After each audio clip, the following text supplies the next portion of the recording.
Welcome to the African History Network show. It is Monday, November 22nd, 2021, and we are live.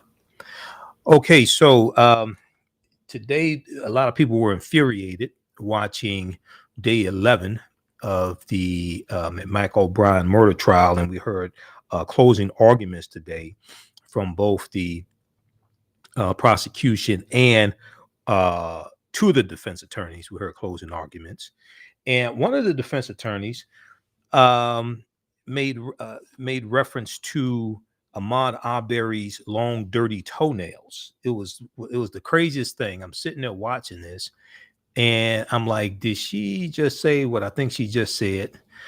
So we saw that in the closing arguments. We saw the prosecution say that it was Travis McMichael and Greg McMichael and William Bryan who were at fault. And we saw the defense blame Ahmaud Arbery basically for his own death. Okay. We saw the defense basically blame Ahmaud Arbery for his own death. So, and this is typical oftentimes when, you know, there was an article that I've talked about a number of times. There was an article from the Huffington Post that came out a few years ago that talked about how African-American victims or how white suspects are treated better than African-American victims. And this is an example of this. Okay, so we'll discuss that. The $1.7 trillion Build Back Better plan passed the House of Representatives last Friday, November 19th, and we have not really had a chance to talk about it here on the show. We talked about it Friday when I was on Roland Martin Unfiltered. So we'll discuss it some today and what's in the bill. Okay, it still has to pass the Senate. It's going to pass the Senate also. About 85% of the bill was already done a pre-conference in accordance in conjunction with the Senate. This is something Premier Jayapal has talked about, who's the chair of the Progressive Caucus. So it's gonna pass the Senate. It may get tweaked some, but it's going to pass the Senate. And then we talked briefly on our Sunday show. We talked briefly about Kyle Rittenhouse being found not guilty on all 5 charges. We'll talk a little bit more about that on today's show. There were a couple good articles that I read dealing with understanding the law, not opinions and feelings and things like this, but really understanding the law and the self-defense laws in Wisconsin, self-defense laws in general, but self-defense laws in Wisconsin, and then also the gun laws in Wisconsin as well, which really helped Kyle Rittenhouse. And the prosecution had a really tough case to prosecute. And when it comes to self-defense cases, the prosecution, once somebody claims it's self-defense, the prosecution then has to prove that it was not self-defense. And oftentimes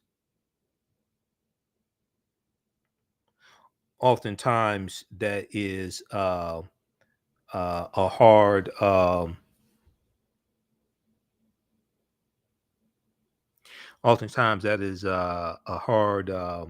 something very hard to prove. Okay, so we'll discuss that as well. The 2 good articles dealing with this. We'll try to get to as much as we can on today's show. Okay, so we'll talk about those 3 topics. Now, on the African History Network show, we focus on educating, empowering, and inspiring people of African descent throughout the diaspora and around the world. Because right now it's corrects wrong behavior. What you do for yourself, what you do to yourself, and what you allow other people to do to you and get away with is based upon what you think about yourself. What you think about yourself is based upon what you have been taught about yourself. What you've been taught about yourself is based upon everything you've read, heard, and seen about yourself. So when you control the radius of a man or woman's thoughts, you can control the circumference of his or her actions, because the mind can't do or teach what it doesn't know. Now, we deal with a number of different topics here on the African History Network show. We deal with current events in history and politics, education, economic empowerment, entrepreneurship, relationships, love, sex, health issues, and much, much more. Sign up for our email newsletter. Text the word Kemet, K-E-M-E-T, to 22828. To sign up for our email newsletter, text the word Kemet, K-E-M-E-T, to 22828. To sign up for our email newsletter. Also visit our website, AfricanHistoryNetwork.com, AfricanHistoryNetwork.com. Okay, I want to go ahead and jump into this topic here before the break, this first topic.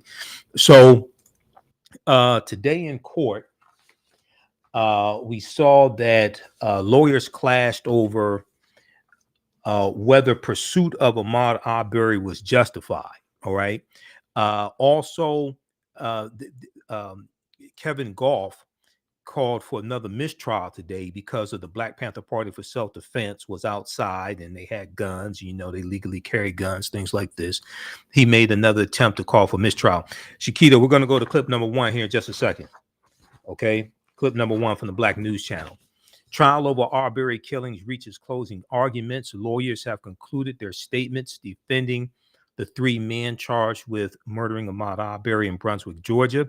The prosecution will get a final rebuttal before the case goes to goes to jury. So the prosecution will get a final rebuttal tomorrow, and the trial should go to jury deliberation Tuesday after the judge gives his instructions. Okay, here are 3 takeaways from the lawyers' closing arguments. The 2 sides in the trial the 3 men accused of murdering Ahmaud Arbery made their statements on Monday.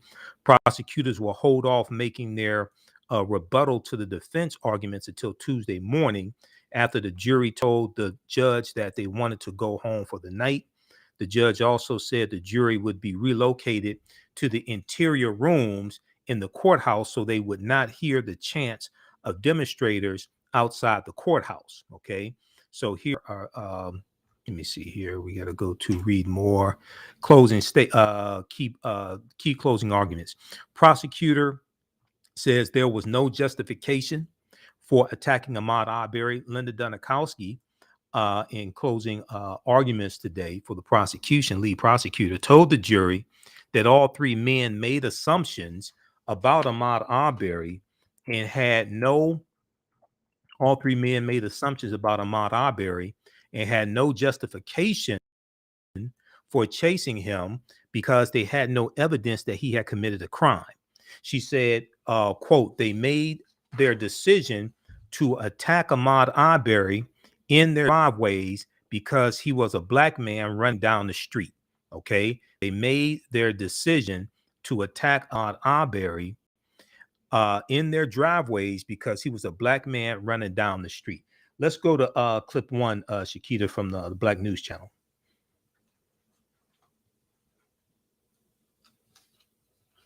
Well, with closing arguments in the trial of the 3 white men accused of killing Ahmaud Arbery. There have been 2 weeks of testimony and 2 weeks filled with controversy in the trial of Ahmaud Arbery's murder. Jurors heard from more than 20 witnesses, including the gunman who shot and killed Arbery. The prosecution stood before the jury and called the McMichaels, father and son, unjustified aggressors. They can't create the situation and then claim self-defense. But the defense shot that claim down, giving a blistering description of Ahmaud, calling him a recurring intruder and aggressor. Turning Ahmaud Arbery into a victim after the choices that he made does not reflect the reality of what brought Ahmaud Arbery to Satilla Shores. He was khaki shorts with no socks to cover his long, dirty toenails. If you are the initial unjustified aggressor, you don't get claim self-defense. If you're committing a felony against somebody, you don't get claim self-defense. And the third one is if you provoke somebody so that they defend themselves against you. And then you go, oh, look, he attacked me first. But you really were the one who was provoking the attack on yourself. You don't get claim self-defense. And that's the law. The judge just had a pivotal conversation with attorneys moments ago.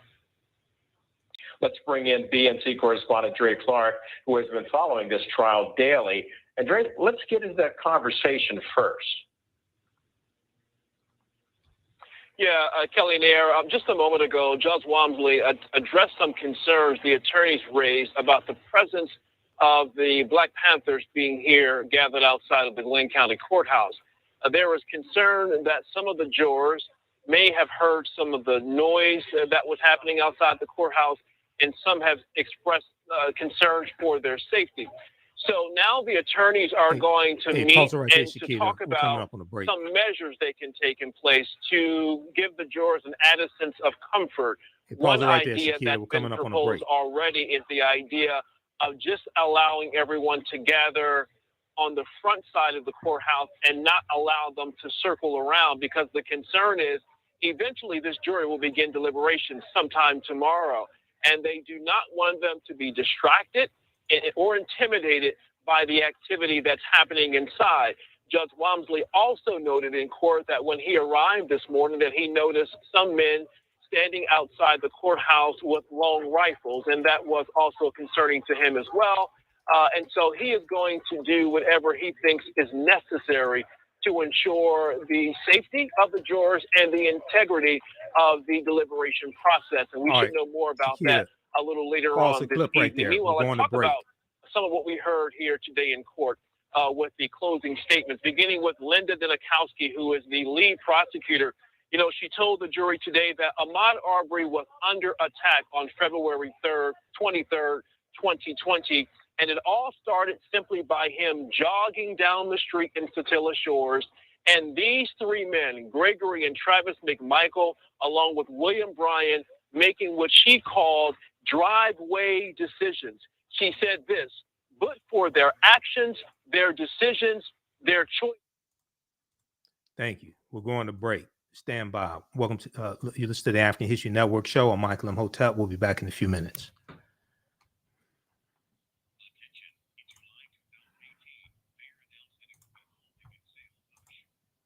Stand by, everybody. Stand by.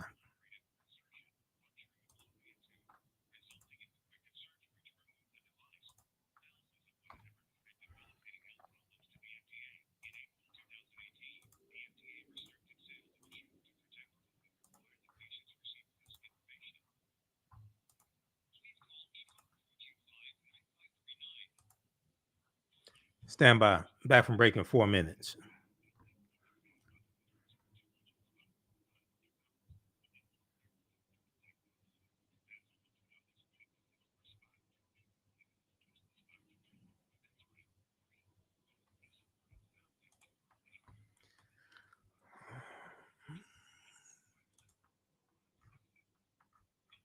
All right, how's everybody doing? Share this broadcast on social media platforms. Give us a thumbs up or a heart or a like if you like this. If you like this video, if you like this broadcast. Stand by.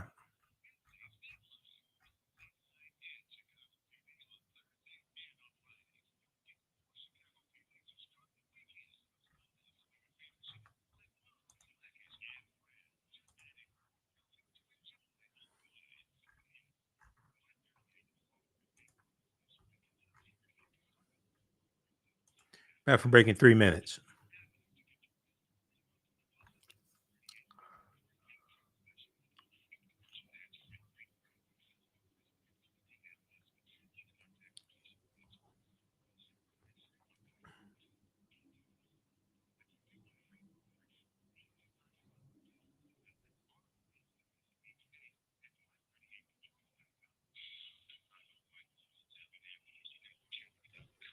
History and politics, education, economic empowerment, entrepreneurship, relationships, love, sex, health issues, and much, much more. Unfortunately, many people confuse what racism is. Racism is a power structure. It was laws and policies that put us in this predicament. It's going to be laws and policies that take us out. So when you control the radius of a man or woman's thoughts, you can control the compass of his or her actions, because the mind can't do or teach what it doesn't know. We have it all on 910 AM Superstation. Welcome back to the African History Network show right here on 910 AM Superstation and Future Radio. I'm your host, Brother Michael Imhotep. It is Monday, November 22nd, 2021, and we are live. So right before the break, I was sharing this clip here This is from the Black News Channel. This is what happened, part of what happened in court today. And this was day 11 of the McMichael Bryan murder trial for the murder of Ahmaud Arbery. We heard closing arguments today, closing statements today, and the prosecution is going to get a rebuttal closing statement on Tuesday. Then the Judge Walmsley should give his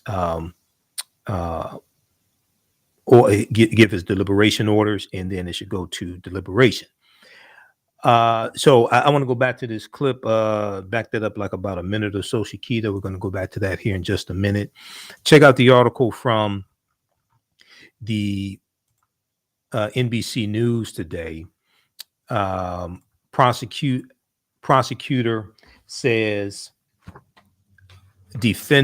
prosecutor says defendants attacked Arbery because he was because he was quote a black man running down the street, end quote, because he was a black man running down the street. Closing arguments will continue Tuesday in Georgia in this case.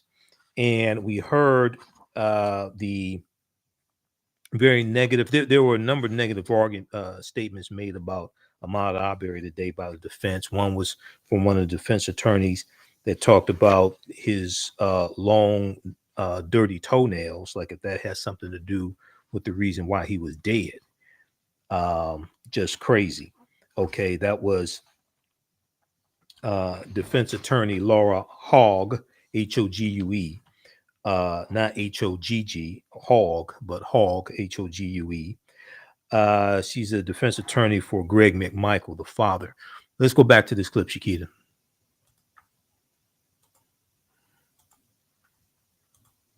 Driveway decisions. She said this, but for their actions, their decisions, their choices, Ahmaud Arbery wouldn't be alive today. She says they simply profiled him because he was a black man running down their block, and they chased him, and Travis McMichael, we know, shot and killed him with a 12-gauge shotgun. But the most blistering of those closes came from defense attorney Laura Hugh, who is representing Gregory McMichael. She said repeatedly that Ahmaud Arbery was an intruder, like a night stalker, that he caused concern and fear with families there in the Satilla Shores neighborhood. And he came back time and time again. That, yes, he started out as a beautiful boy in a baseball cap, but he grew into a young man that had problems in his early 20s. And that's unfortunate. One person who was listening here outside the courthouse got very upset because she said it sounded like to her that Laura Hughes was blaming Ahmaud Arbery for his own death. But here is that soundbite that's a lot of, let me pause for a second. Let me pause because attorney Ben Crump is talking right now. Let's go ahead and listen to what Ben Crump is saying. Then we'll come back. He was the person who was killed running for his life. And they're saying that he is the person that is on trial here. Let it be clear. The people on trial are the McMichaels, the father and son, and Rowdy Bryant. But this isn't anything new to us.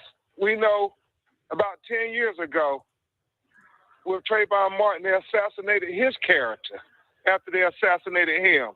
It's the playbook. And so you all know what you saw in that video. It speaks for itself. You can see the truth with your own eyes. We pray that the jury sees the video without bias and that they will come to a just verdict for Miss Wanda's sake and for Marcus's sake. That's all they ask. I want to say one more thing before we go. There has been a community here designed to provide support for justice, but particularly as the defense attorneys have seemed to focus their attention on the gallery and on Miss Cooper Jones and Mr. Arbery. There's been a community of supporters here praying, supporting, offering words of encouragement, water. We appreciate those people. As we come near the end of the trial, those demonstrations have become somewhat more bombastic, with props and marches and other things. We just ask the community of supporters as we near the end of the trial to try to do whatever you can to avoid interfering with the actual trial taking place inside of the courtroom. We appreciate the support. The community's presence here has been a great encouragement to the family, but we cannot allow anything to disrupt justice in this case. We'll take a question or two, and then we're going to go. Anything in particular today that really impacted you? When I heard prosecutor, the hoax, she described Ahmaud as his long legs and his dirty, long toenails. That was just beyond rude. Regardless of what kind of toenails he had, what size legs he had, that was still my son. And my son actually was running for his life in that description. But that was just flat out just rude.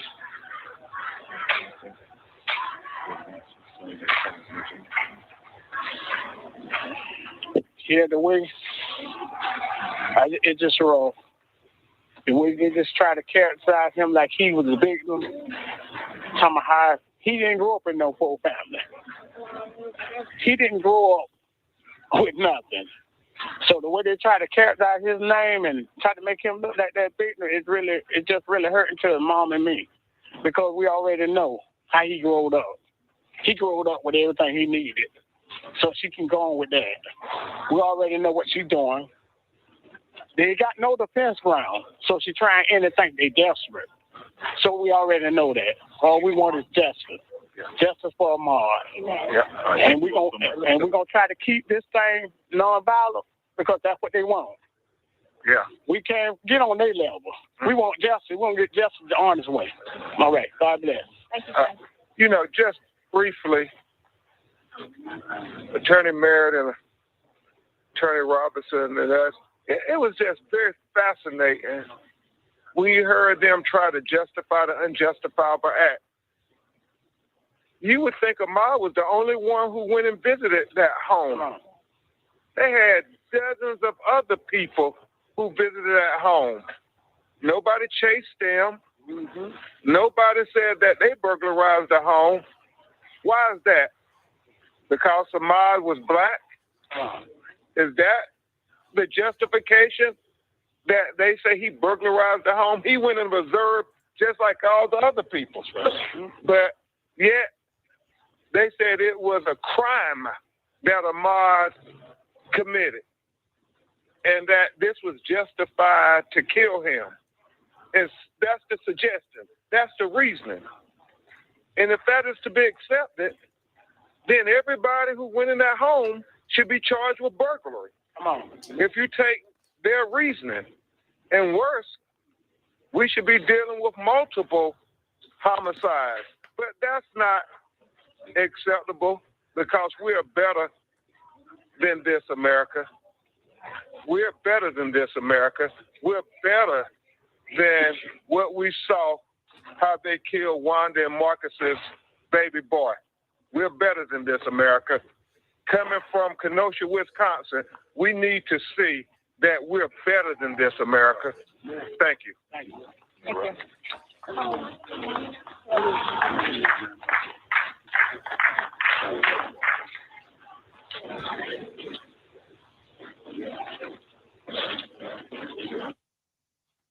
Marcus Arbery Sr. along with Wanda Cooper Jones with their attorneys Lee Merritt and Ben Crump. And I want to go back to something that we were talking about before we went to that news conference. And that is defense attorney Laura Hogue, who's representing Gregory McMichael.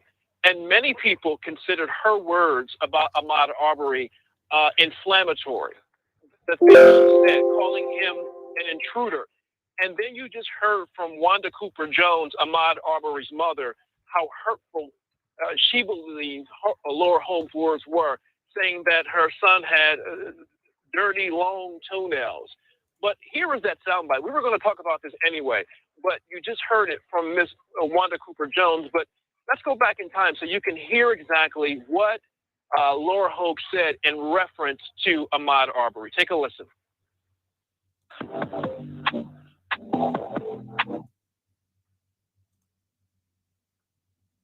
All right, we'll get to that on the other side of the break. Also, I'm monitoring this.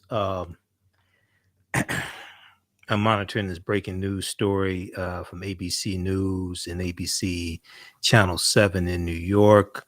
Malika Shabazz, a daughter of Malcolm X, was found dead in her Brooklyn, New York home on Monday, police told ABC News. Shabazz, 56 years old, was found by her daughter just before 5 p.m. Eastern Standard Time, police said. The death does not appear to be suspicious. The news comes as two men found guilty in Malcolm X's assassination are expected to have their convictions thrown out, or did have their convictions thrown out. So this is a developing story, and we'll talk more about this on the other side of the break. You listen to the African History Network show. I'm Michael Imhotep. We'll be back in a few minutes.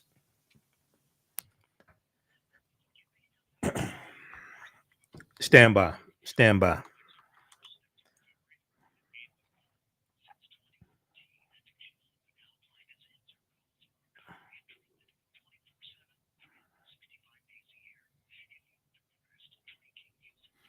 Back from break in 4 minutes.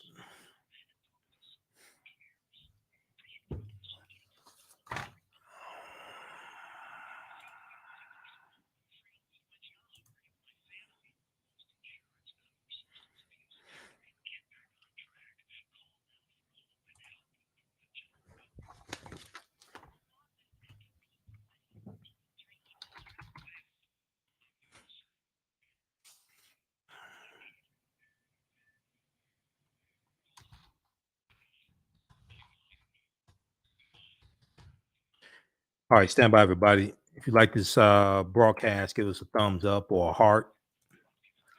Stand by.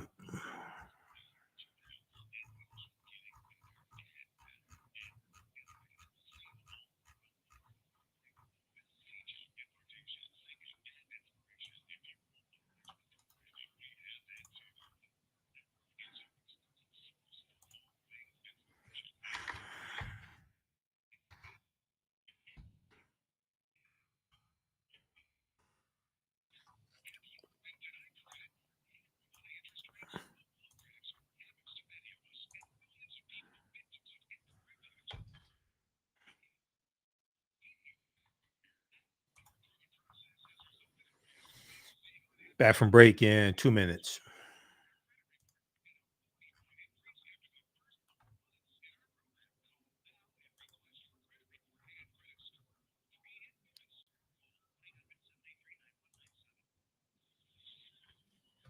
(910), the Superstation, Detroit's only African-American talk radio.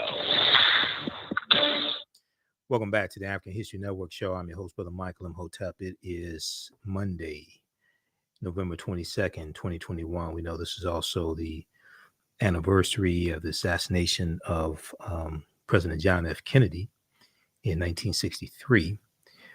We're going to go back to this clip here in just a second.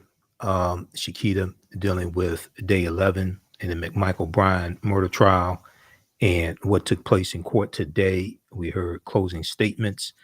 And then we'll get to, then we'll go to clip number 3, Shakita.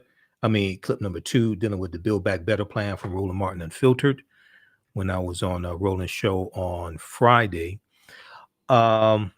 So I've been monitoring the story here for the past few minutes. I got an alert, a news alert about this breaking story that we talked about right before we went to break. And the alert I got was from ABC Channel 7 in New York. And then I went online and started looking. So ABC News has this article here. Malcolm X's daughter found dead in her apartment. This is from today, November 22nd, 2021. The news comes 57 years after Malcolm X's assassination. Malika Shabazz, a daughter of Malcolm X, was found dead in her Brooklyn, New York home on Monday, police told ABC News. Shabazz was found by her daughter just before 5 p.m. Eastern Standard Time, police said.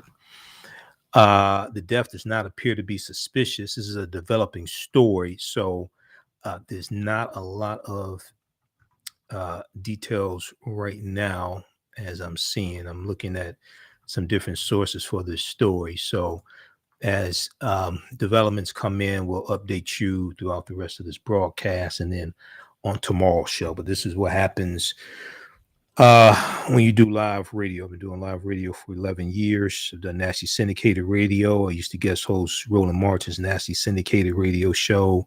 I had my own syndicated radio show. I used to guest host Warren Ballantyne's Nasty Syndicated Radio show. I've done internet radio, local terrestrial radio. Been here on 910 a.m. for 5 years. So breaking news stories are something. Breaking news stories are something that happens. Okay. I want to go back to let's go back to this clip, Shakita. This is from today in court, the McMichael Brown murder trial and the murder of Ahmaud Arbery.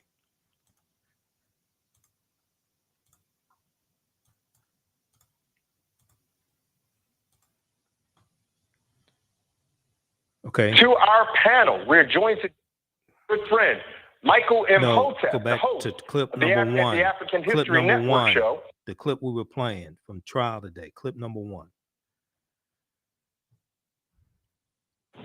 Turning Ahmaud Arbery into a victim after the choices that he made does not reflect the reality of what brought Ahmaud Arbery to Fatilla Shores. In his khaki shorts with no socks to cover his long, dirty toenails.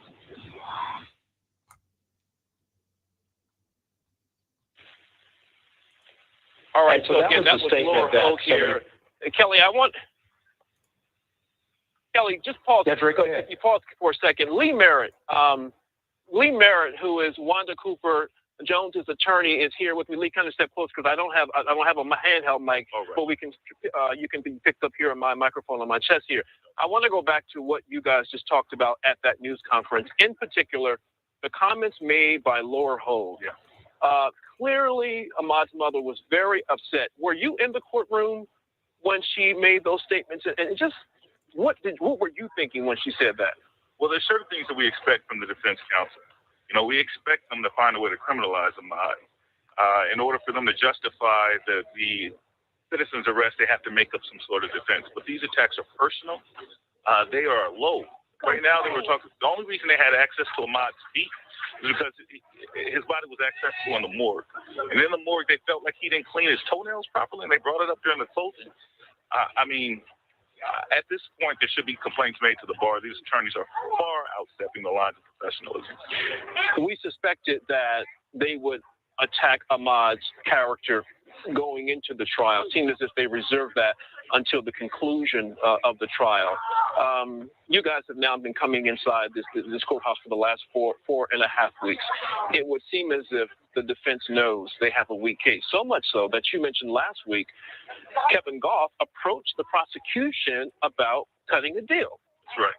So Mr. Goff was hoping to turn state evidence and have his client testify against the other defendants, the McMichaels.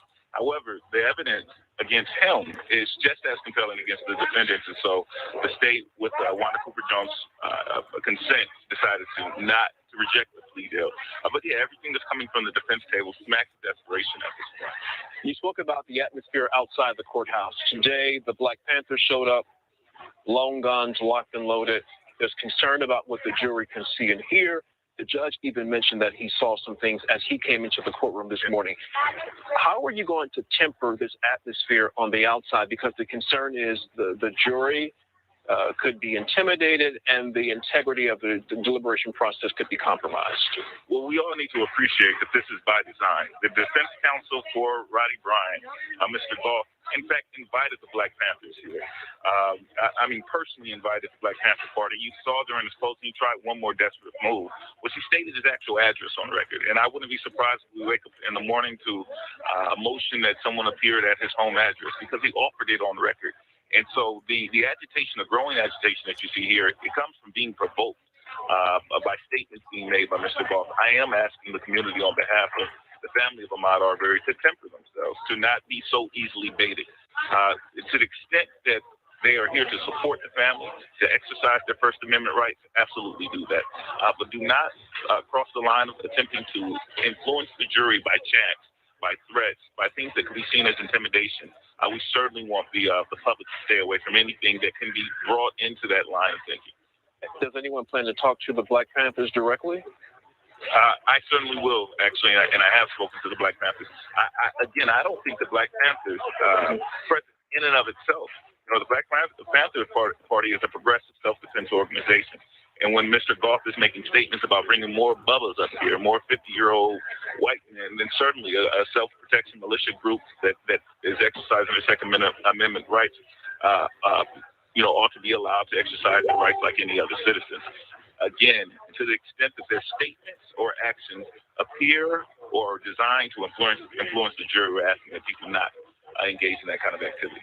Lee Merritt, thank you. Lee Merritt, attorney for Wanda Cooper Jones. I know you've got a full day and you got to still take care of Ms. Cooper Jones. Thanks a lot for your time and consideration. So there you have it. Lee Merritt just kind of giving us an update on where things stand. They will do, you heard him say, their due diligence in trying to temper the atmosphere outside the courthouse. But we should mention the Black Panthers really did nothing different than what the Black Panthers did last week. They were just as loud. They were just as active. This was just another attempt by Kevin Goff to somehow try and get a mistrial because the folks continue to gather out here in support of the Arbery family. Kelly, there. Anyone who's tortured by gum disease. Okay, pause it right there. I want to pull up this, see if I can pull up this article here.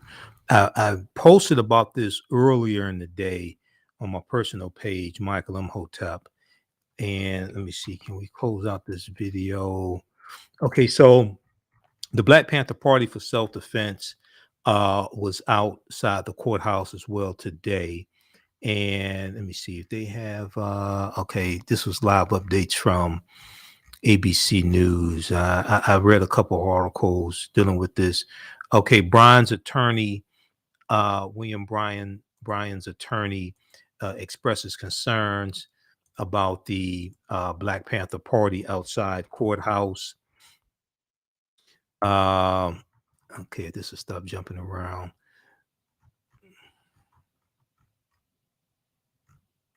Where is that? Hold on, I just had it. Okay, Bryan's attorney raises concerns over Black Panthers outside courthouse. Before giving his closing statements, William Roddy Bryan's attorney, Kevin Goff, made a motion for a mistrial based on activities he said were happening outside the courtroom. Quote, protesters, whether they were the Black Panthers or some other group, were behind the barriers in front of the courthouse. There was a truck carrying a coffin with the names of the defendants on it, end quote, Kevin Goff told Judge Timothy Walmsley. So the Black Panther Party for Self-Defense was out there today as well. Kevin Goff alleged the Black Panthers have specifically said, quote, their specific objective was to influence the proceedings in this case, end quote. He said large, apparently automatic weapons were also seen outside the courthouse. Now, I don't know how he can tell that they're automatic weapons and not semi-automatic weapons. I don't know. Semi-automatic and automatic are not the same thing. Automatic means you just hold your finger down on the trigger and it keeps shooting until you empty the gun, you empty the clip. Semi-automatic means one bullet is fired for each trigger pull. So how he now you could with some of the guns, they have a setting where it'll shoot, you hold down the trigger and it shoots 3 shots. But how he can just look at it and say it's an automatic weapon and not a semi-automatic, I don't understand. Judge Walmsley denied the motion, saying he's been given no indication that things were getting out of hand outside the courtroom and that there was no evidence the jurors were exposed to anything intimidating. There's no evidence the jurors were exposed to anything intimidating. Also, from my understanding, Georgia is an open carry state as well. So it's legal to carry, legally carry guns.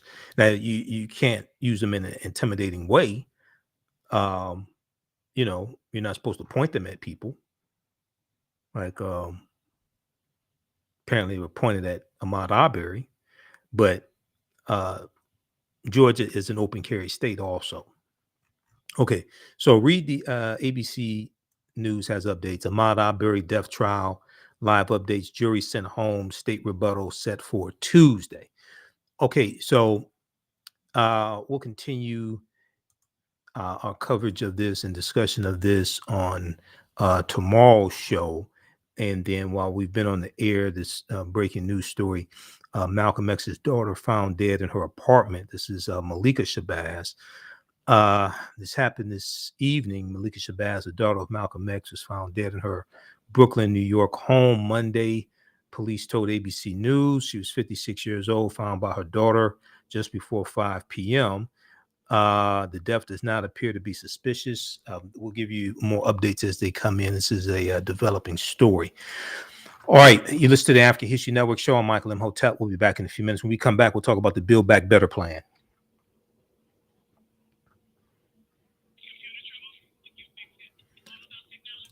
All right, stand by, everybody. Stand by. I have to get ready for this next segment. Stand by.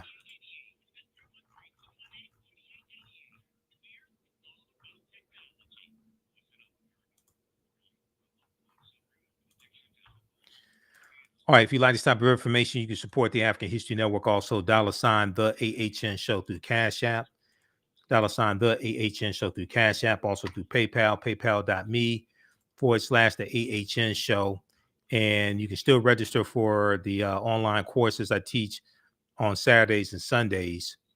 From the Civil War to the Civil Rights Movement and Black Power, 1865 to 1968. On Saturdays, 12 noon to 2 p.m. Eastern Standard Time. And then also Ancient Kemet, the Moors, and the Ma'afa. Understand the transatlantic slave trade, what they didn't teach you in school. That's at our website, AfricanHistoryNetwork.com. These are both 10-week online courses. Okay, we'll be back in a few minutes. Stand by.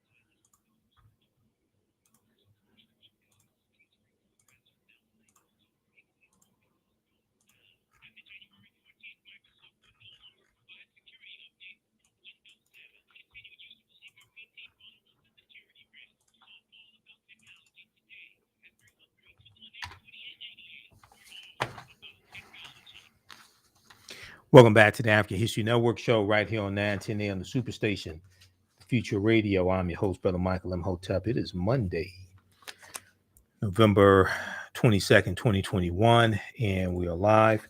Okay, so Friday, I was on Friday, November 19th, I was on Roland Martin Unfiltered, and I'm usually a panelist on each Friday. Now, this Friday, it was because it's going into a holiday weekend. We have Thanksgiving and the holiday weekend. This Friday, they won't be live, so I won't be on Roland Martin Unfiltered. But I was on this past Friday, and we talked about the passage of the Build Back Better plan, Joe Biden's $1.7 trillion human infrastructure bill, the Build Back Better plan. Okay. And we'll discuss this here because we haven't had a real chance to talk about this. The bill passed last Friday, November 19th. The House of Representatives on Friday, November 19th, passed a sprawling, roughly $2 trillion social policy, climate, and tax measure that is the central pillar of President Joe Biden's domestic policy agenda. The product of months of intense negotiations, the package would bolster the federal safety net, enhance support for children and families with child care subsidies and universal pre-kindergarten, expanding health coverage, increasing housing assistance, and investing heavily in combating climate change. We talked about this on Roland Martin Unfiltered. Let's go to this clip, Shakita.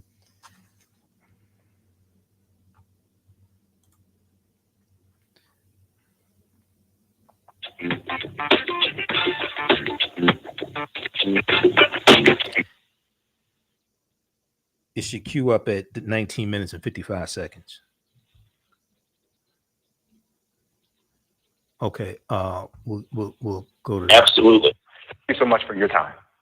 Thank you. Turning to our panel, we're joined today by our good friend, Michael Imhotep, the host of the African History Network show.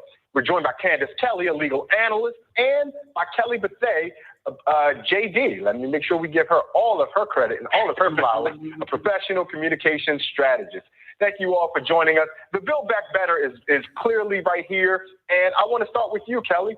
Is this something folks should be optimistic about? As I mentioned in my conversation with Congressman Deasy, we're seeing already that this was initially introduced as $6.7 trillion from Senator Sanders, was pared down to a $3 trillion idea. Then Senator Manchin had some objections, and what passed is 1.75.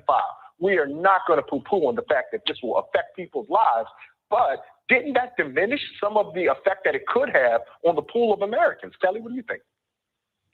It did, just objectively speaking, because more money means more resources that will go to Americans that need it the most.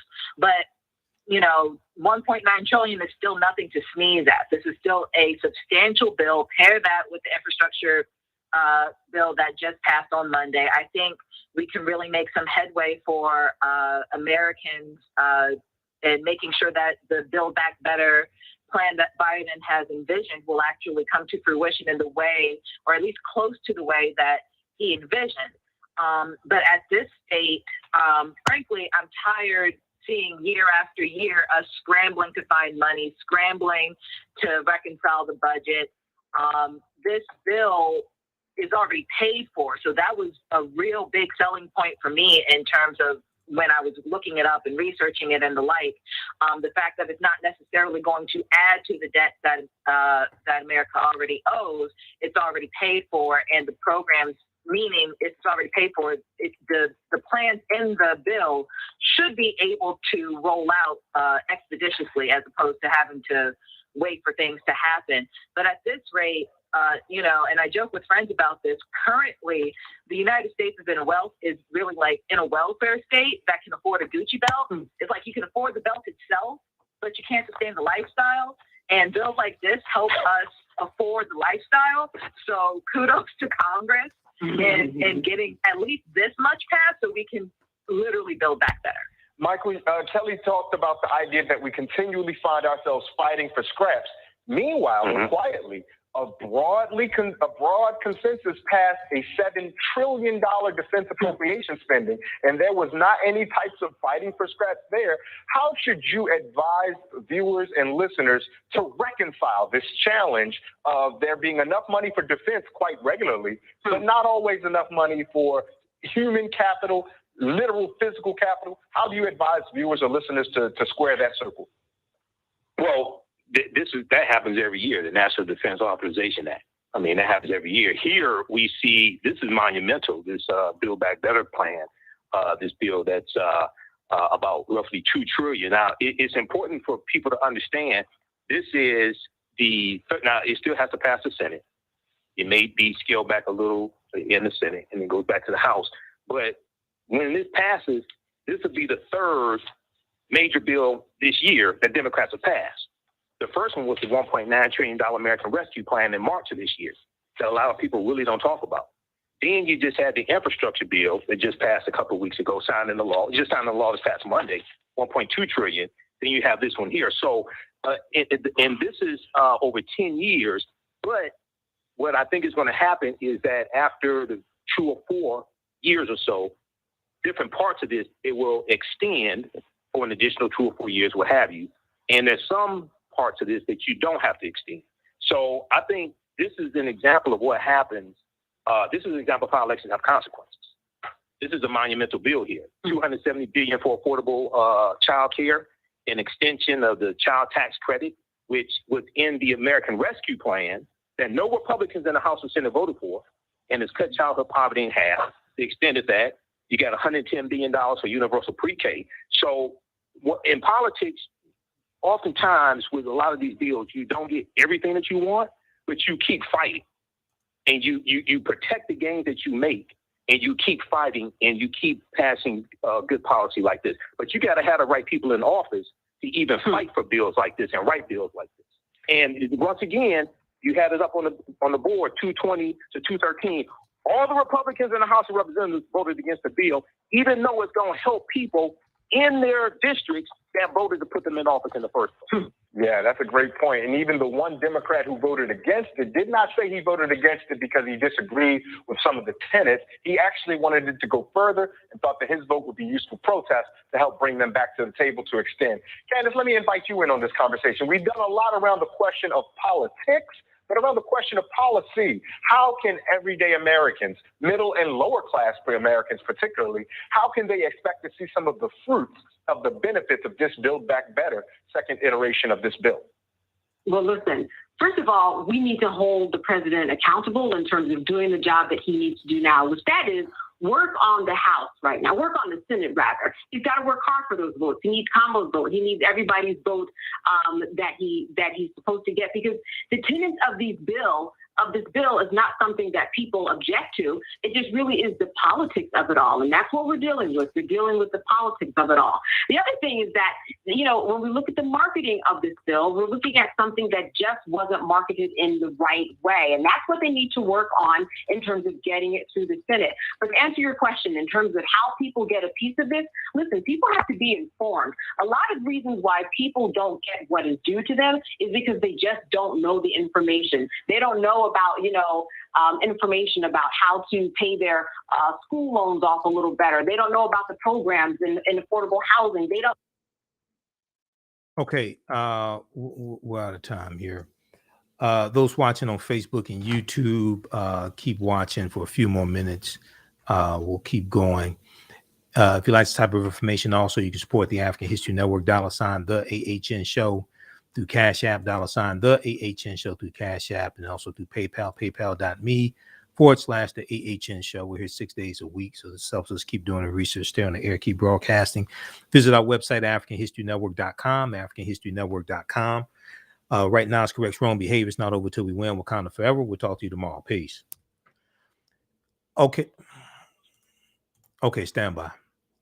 All right, and that was Candace Kelly, who was my co-panelist on Roland Martin Unfiltered. That was Candace Kelly. You see her do legal analysis on the Black News Channel on Start Your Day on the Black News Channel.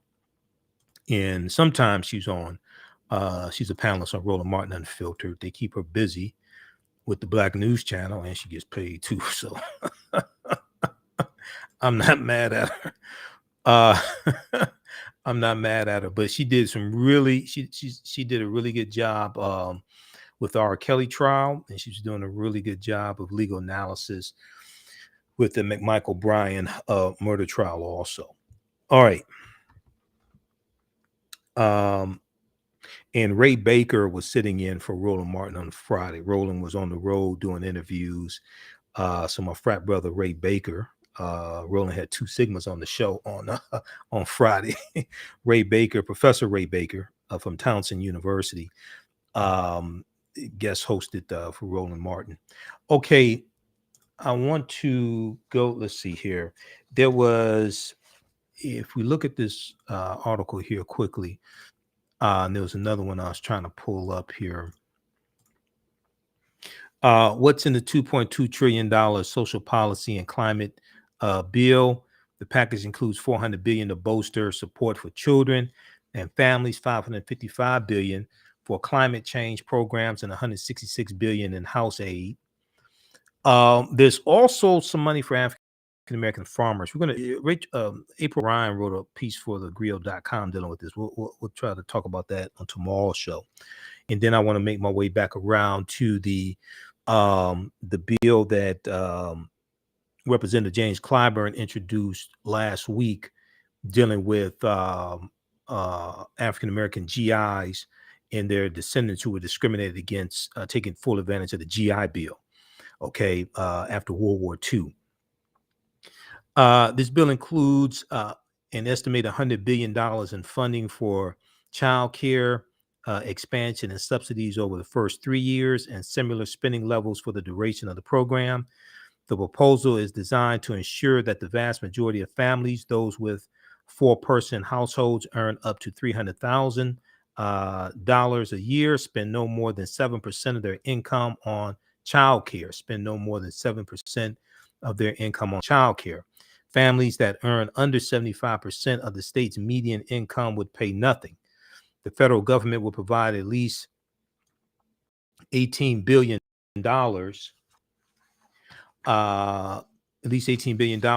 and unspecified spending levels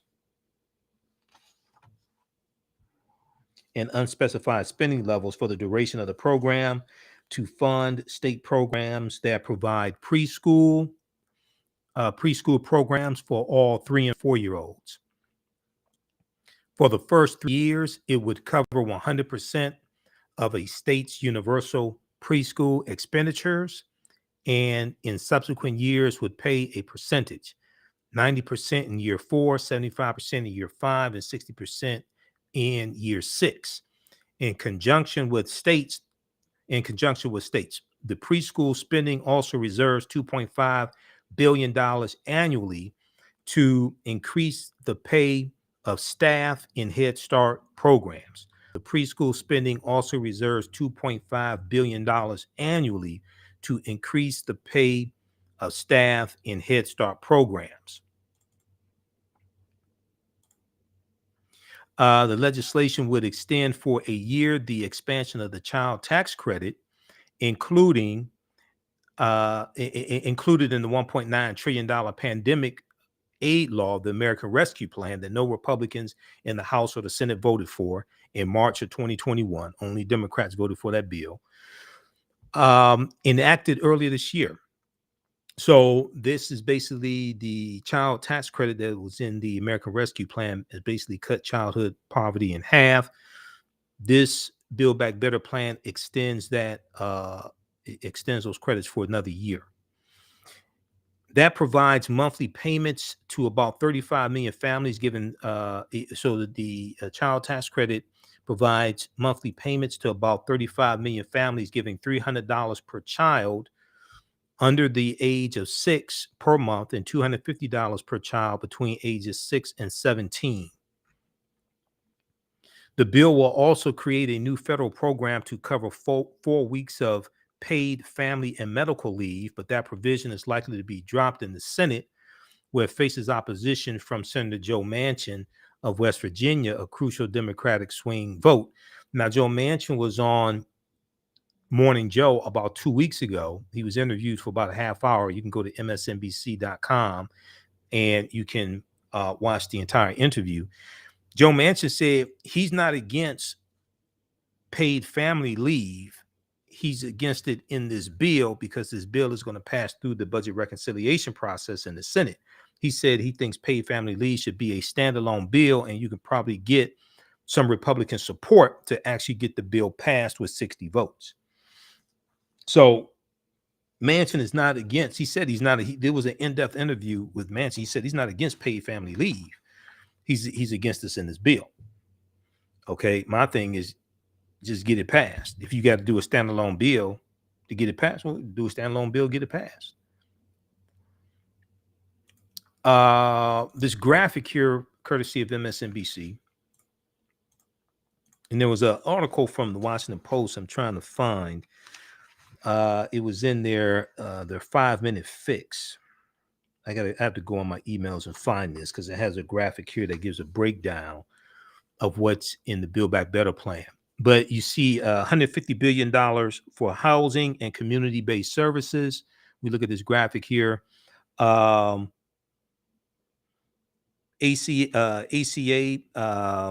health insurance premiums 120 billion. Credits for that between 120 billion, 130 billions. Okay, the Affordable Health Care Act. You have affordable housing, about 175 billion for affordable housing.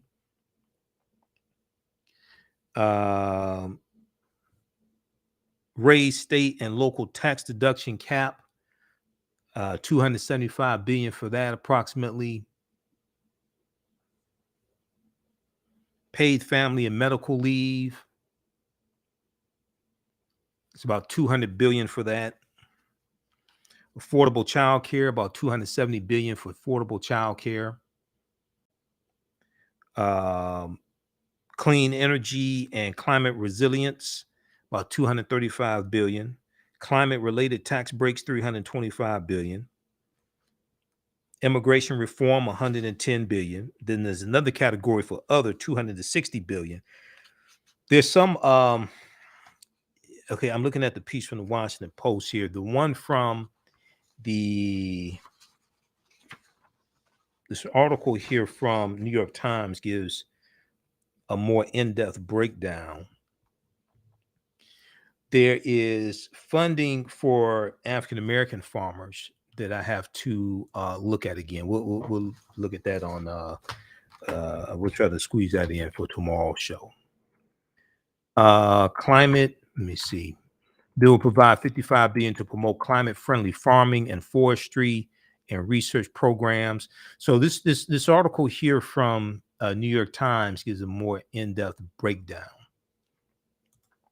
But we'll look at this some more. Also at whitehouse.gov, they have a breakdown on the Build Back Better plan as well that passed the House. What's in the $2.2 trillion social policy and climate bill?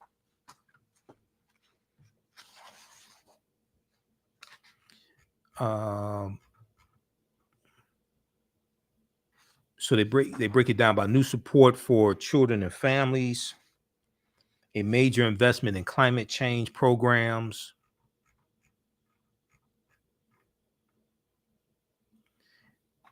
the $55 billion for climate change programs is the single largest spending item in the broader bill and would easily make it the largest climate change law in United States history. An expansion of health coverage.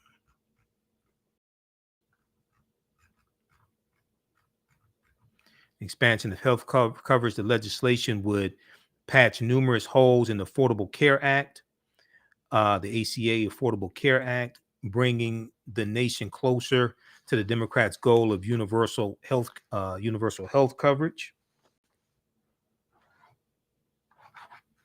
The bill would extend generous subsidies that have lowered the cost of premiums for Americans who buy their own insurance, okay, like entrepreneurs.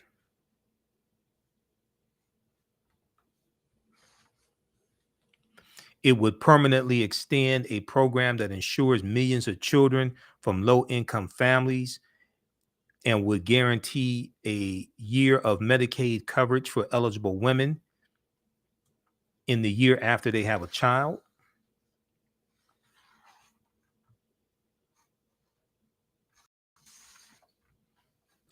Then they have a portion here addresses the immigration issue as well. The legislation would expand the Homeland Security Secretary's authority to grant temporary status known as parole to undocumented immigrants who have lived in the country for a decade, providing them with work permits and shielding them from deportation.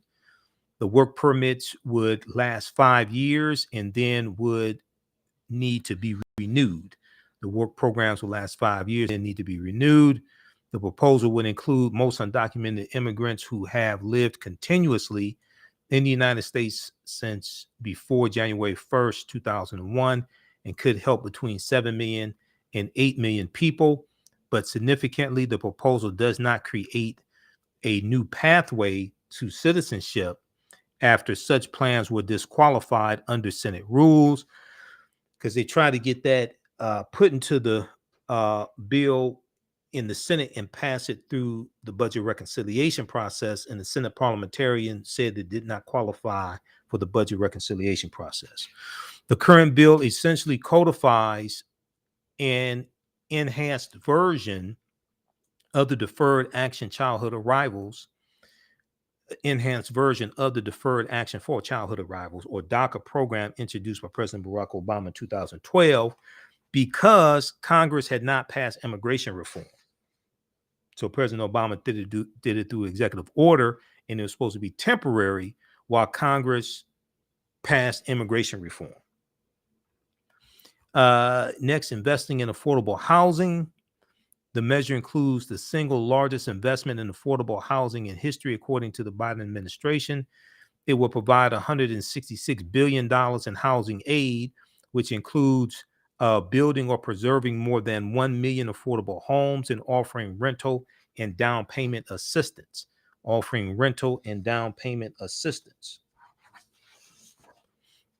About $65 billion would address the backlog of public housing repairs, and $25 billion will go toward rental assistance.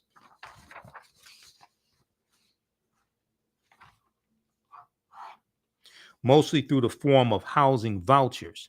The plan would also invest $15 billion in the creation of new rental homes for the lowest income households. So it addresses affordable housing, which is desperately needed. The proposal would also create a $10 billion grant program that would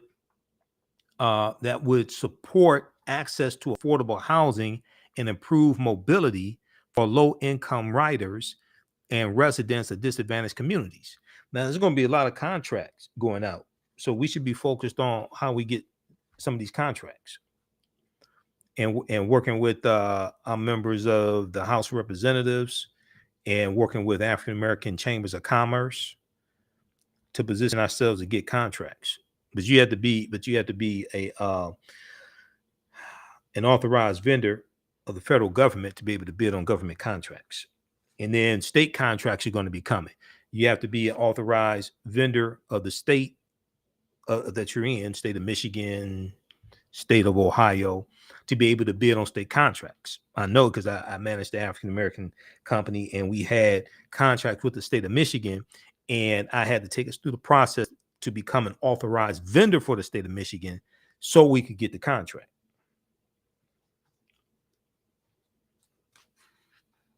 We also had contracts with the city of Detroit and the county of Wayne, and I had to take us through the process to renew our certifications with the county of Wayne and all that, and I bid on government contracts, etc.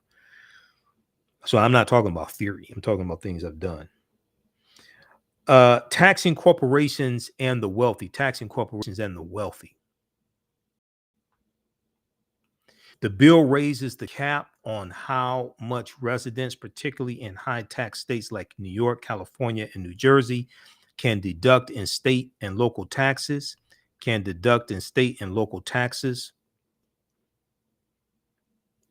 undoing the so-called SALT cap, which is currently set to expire after 2025, has been a key priority for lawmakers from those states since it was imposed as part of the 2017 Republican tax law. The cap will rise from its current $10,000 limit to $80,000 and be extended through 2030 before reducing it back to $10,000 in 2031. Okay, so read the rest of this here.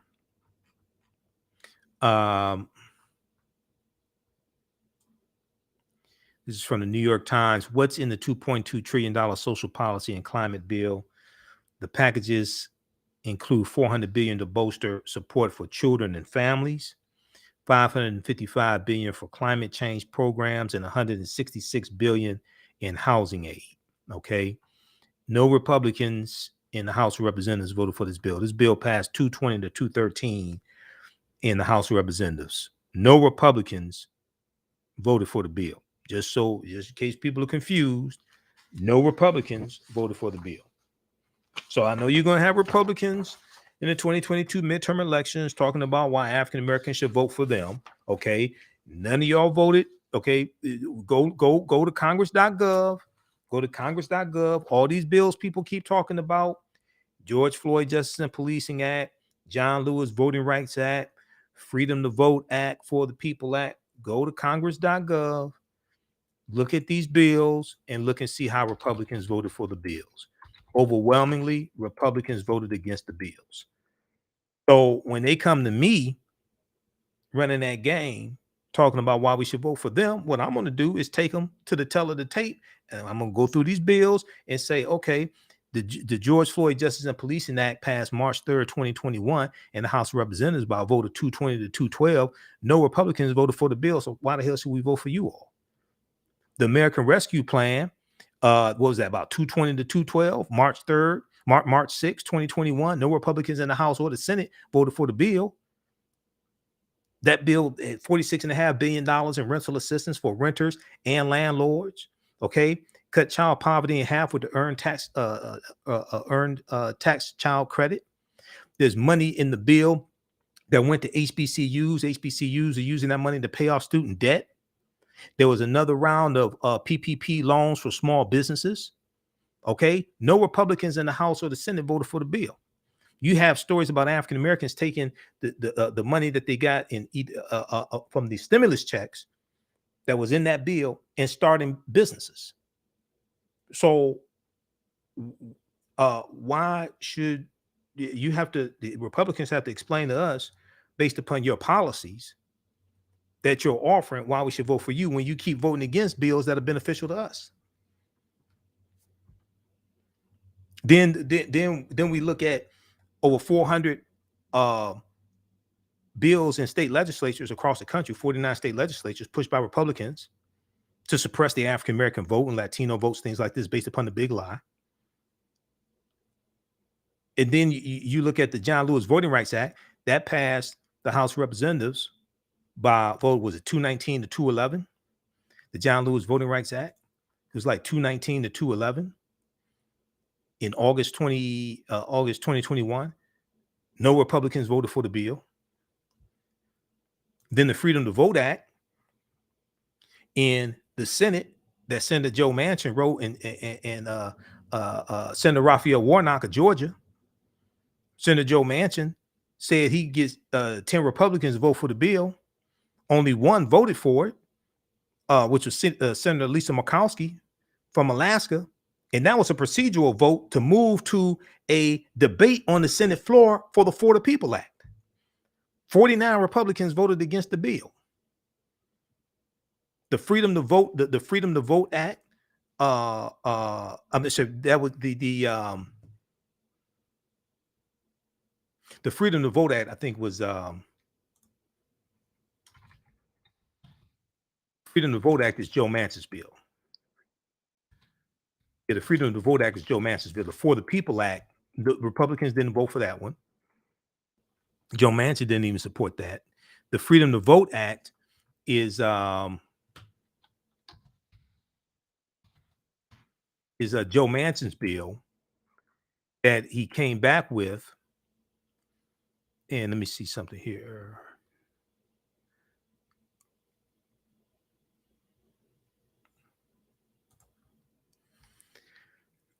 Democrats' biggest push for voting rights fails with no Republicans on board.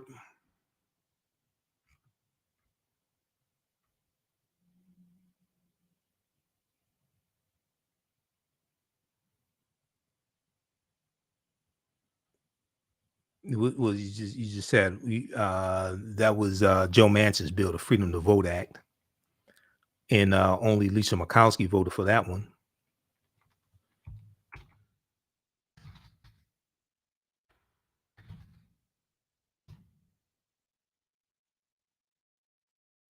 Okay, read this article here. It's from October 20th, 2021. This is from NPR.org.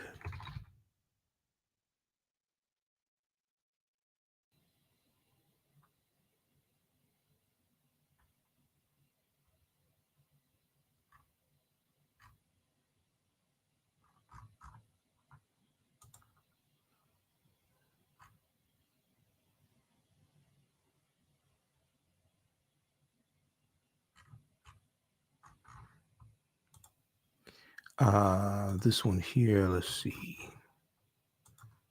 Let's go to this.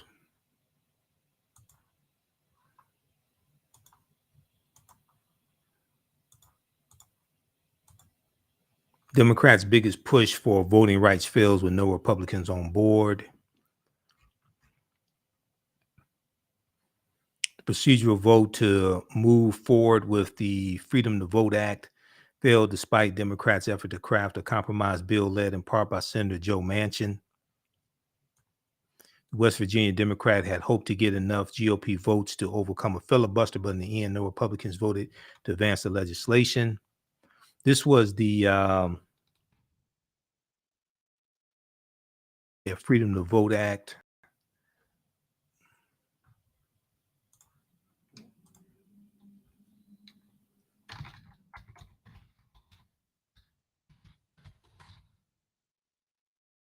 And then let me see here.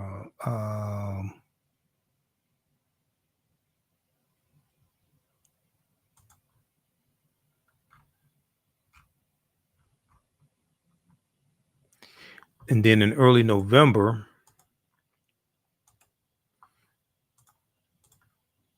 early this month, Lisa Murkowski was the sole GOP senator to vote to advance a major Democratic voting rights bill. And that was just to advance it to a vote on the Senate, to a debate on the Senate floor. Senator Lisa Murkowski was the only Republican to vote to debate a major voting rights bill. The legislation named for John Lewis would restore protections struck by the Supreme Court. Senator Lisa Murkowski was the sole Republican senator to vote to advance to debate on the John Lewis Voting Rights Act. You're right. Yeah, the For the People Act. That's right. The For the People Act that Senator Joe Manchin helped write. No Republican supported that. The John Lewis Voting Rights Act in early November 2021, they can only get one Republican to vote for the bill, and that's just to vote to go to the next step to debate about the bill on the Senate floor. So when Republicans come to you and start telling you why you should vote for them, start talking about these bills and showing them how they voted on these bills. It's at congress.gov. Ask them, well, wait a second, all these bills that we advocate for, you all keep voting against. So why the hell should we vote for you? The John Lewis Voting Rights Act, the For the People Act, the American Rescue Plan, the Human Infrastructure Bill. No Republicans voted for that in the House of Representatives. So just go down. All you got to do, just how you disarm that argument. Okay, just go through and say, okay, look, all these bills here, this is what we advocate for. You all keep voting against these bills. So why would you vote? Why, if you all are voting against these bills when you're in the minority in the House and the Senate, why should we vote for you and put you in the majority and you keep voting against our own interests? Senator Lisa Murkowski of Alaska was the sole Republican senator to vote. The sole Republican senator, and let me close some of this stuff out. Hold on.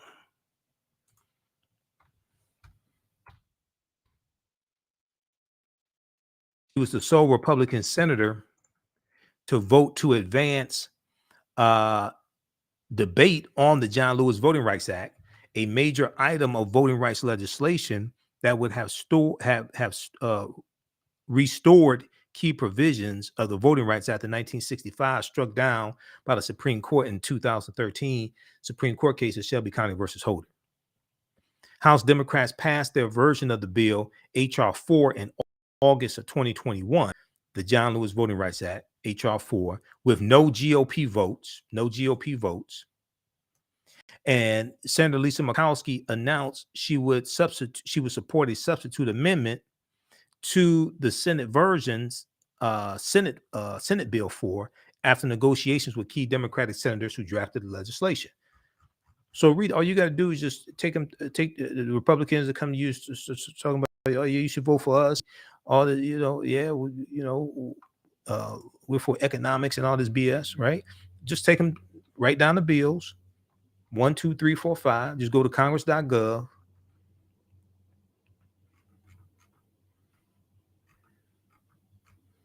And it'll show you where the bill is, whether it's in the House, whether it's in the Senate, where the bill is, and you can look and see how people voted on the bill.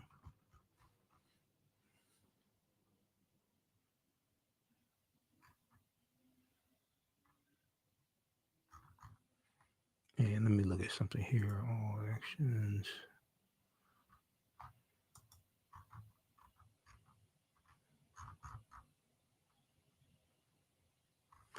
I want to look at,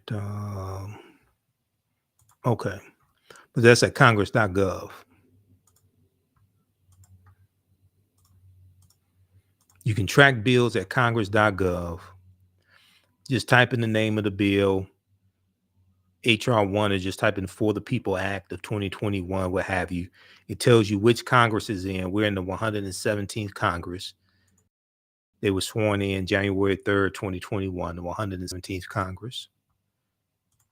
Tells you who sponsored the bill. Okay.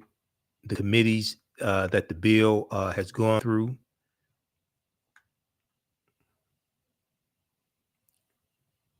Latest action on the bill tells you in the Senate, things like this.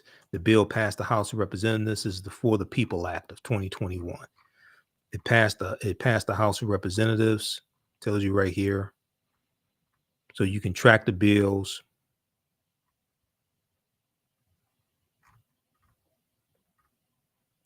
Usually gives you a summary of the bill that you can read also.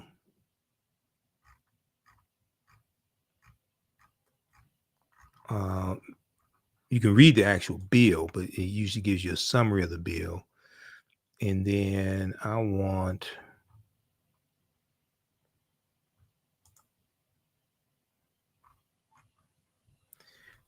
looking for the actual vote on the bill on motion to remit. Because usually with most of these bills, House roll call vote.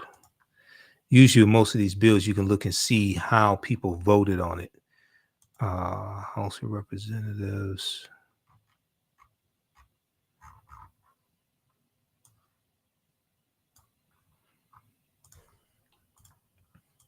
Usually with most of these bills, you can look and see how people voted on it also.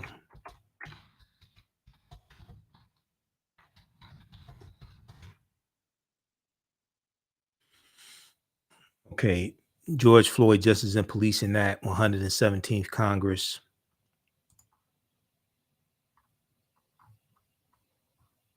Okay, passed the House, 117th Congress. It's introduced February 24th, 2021.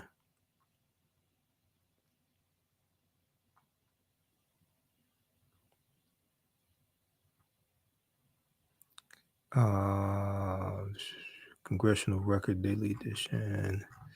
Yeah, co-sponsors here. Should give a count on the, because this passed March 3rd, 2021. So it should be able to look and see who actually voted for it. Those are the co-sponsors that signed on to vote for it, but the bill passed March 3rd, 2021. So they should have that information here also. Actions overview, all actions, committees, related bills, latest summary, all actions. Motion to consider laid on passage passed, yea or nay. House on motion recommit the previous question.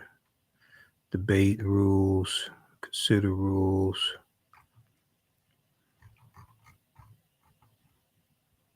Received in the Senate. Motion to reconsider laid on the table.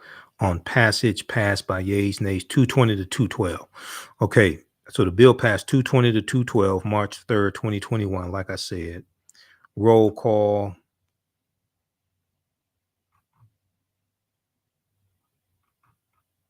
All votes.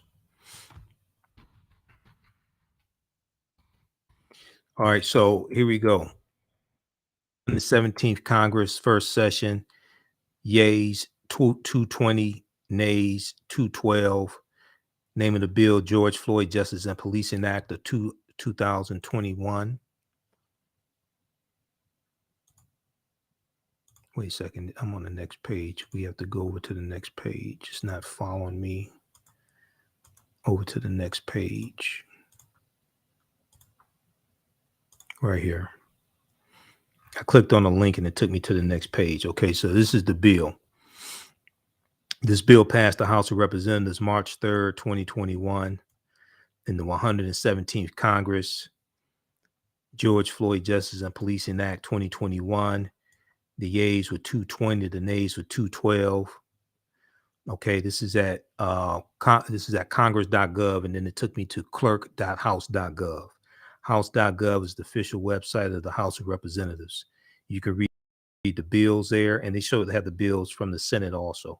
You can read the bills. At congress.gov, they have the bills from the House and the Senate there. Okay.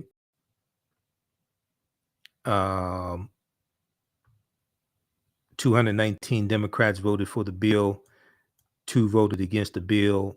1 Republican voted for the bill. That was a mistake because NBC News has an article about the bill passing, and the 1 Republican that voted for the bill, he put out a tweet and said he made a mistake voting for the bill and he was going to correct his vote. So basically no Republicans voted for the bill. 210 Republicans voted no on the George Floyd Justice and Policing Act. So the total vote was 220 to 212, all votes. You can break this down by party. You can look and see which Republicans voted, which Democrats voted. Then it goes through and breaks it down, yays or nays. Now, what you want to do is you want to go to congress.gov, look at these bills, and you're a member of the House of Representatives, your 2 members of the U.S. Senate, look and see how they voted on bills that African Americans advocate for. If they keep voting for bills that we advocate for, then vote them back into office. If they keep voting against bills that we advocate for, vote them out of office and vote somebody else in the office that supports these bills that we advocate for. Sitting at home not voting is not an option because Republicans are going to come out and vote and they take back control of the House and Senate. They're shutting all this stuff down. And all you got to do is go here to congress.gov. See, I deal with facts and evidence. Proper documentation ends all conversation. We can go and look and see how they actually vote on the bills. That's the most important thing that matters. We can look and see how they actually vote on the bills. So if they keep voting against bills that we advocate for, why the hell will we leave them in office? That's not even logical. Politics is the legal distribution of scarce wealth, power, and resources, and the writing of laws, statutes, ordinances, amendments, and treaties, their adoption, interpretation, and enforcement. So you want to go here and look at your member of the House of Representatives and then bills that go to the Senate, your member of the U.S. Senate, and see how they vote on these bills that we advocate for. We had to become more strategic. Okay, so read this. And all that's at congress.gov. This is free. This is a free website, congress.gov. Okay, most people that you watch on social media ain't gonna tell you this because they don't know this. If they do know it, why aren't they telling you this? That's why on this show we take you through the bills. If you watch this show, we take you through the bills and take you through what's in the bill so you could be educated. Okay. Right now, let's correct wrong behavior. What you do for yourself, what you do to yourself, and what you allow the people to do to you and get away with is based upon what you think about yourself. Okay, when you actually understand how all this stuff works, then you see why they're trying to suppress our vote. Because they're not telling their voters don't come out and vote, unless you're a dumbass like Trump and say, okay, hey, if you don't do this, I'm gonna tell you, we're gonna tell them don't come out. But you look at the Republican establishment, they're not telling their voters don't come out and vote. They're galvanizing them with critical race theory. They're galvanizing them with, oh, they're going to take our guns. They're galvanizing them with throwing red meat, like banning abortions, things like that. They're not telling their voters don't come out and vote. All right. So that's at congress.gov. That's where you can go to research bills, congress.gov. You can look and see how people vote on bills. how your member, because you can only vote for your member of the House of Representatives. You can only vote for your member of the U.S. Senate in the state that you live in. So if you don't live in Virginia, you can't vote for Senator Joe Manchin or vote him out of office if you don't live in Virginia. If you don't live in Arizona, you can't vote for Kristen Sinema or vote her out of office. Plus, those two are not even up for re-election until 2024. So the 2022 midterm elections, they're not even on the ballot.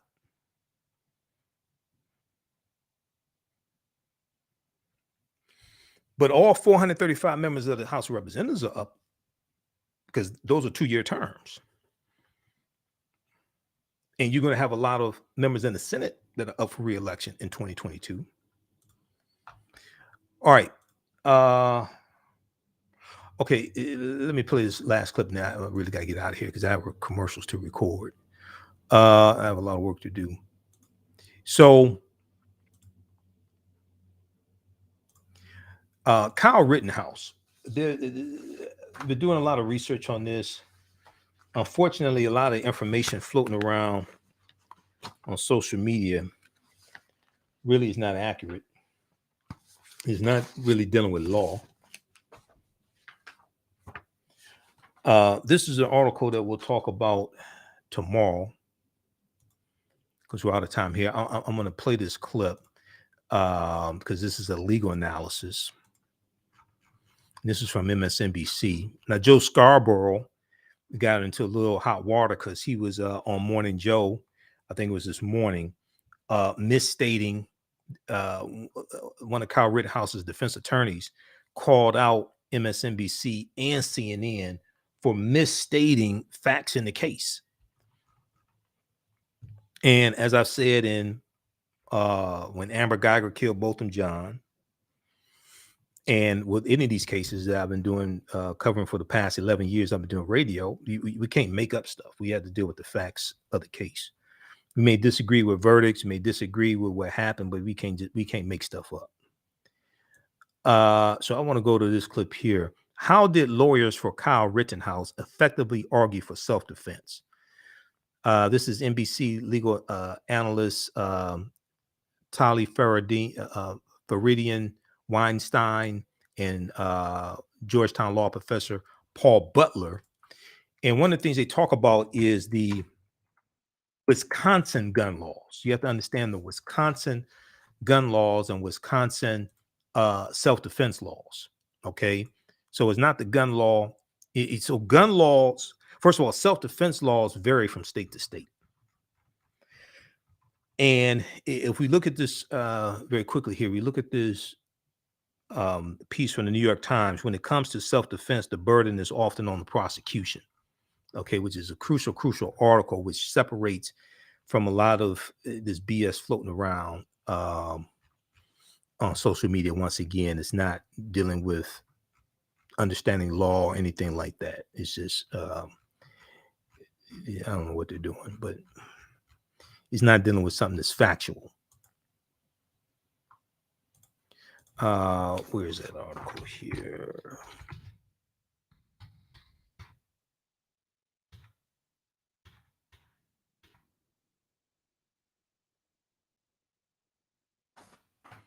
Pull this up.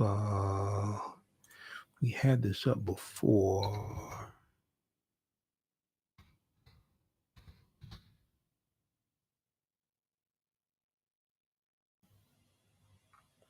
Okay, this one right here from New York Times. You want to read this article. When it comes to self-defense, the prosecution has a heavier burden. When it comes to self-defense, the prosecution has a heavier burden.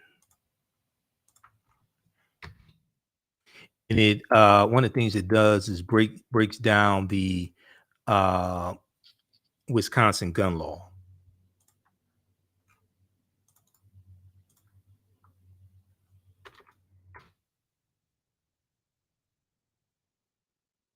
All right, I want to go to this clip here from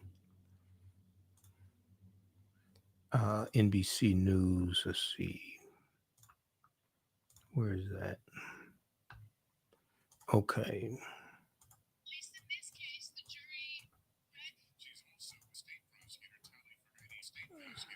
Arbery and Weinstein. She's also an NBC News legal analyst. We appreciate New York federal and state prosecutor telling us as former New York federal and state prosecutor Tali Farhadi and Weinstein. She's also an NBC News legal analyst. We appreciate you being with us.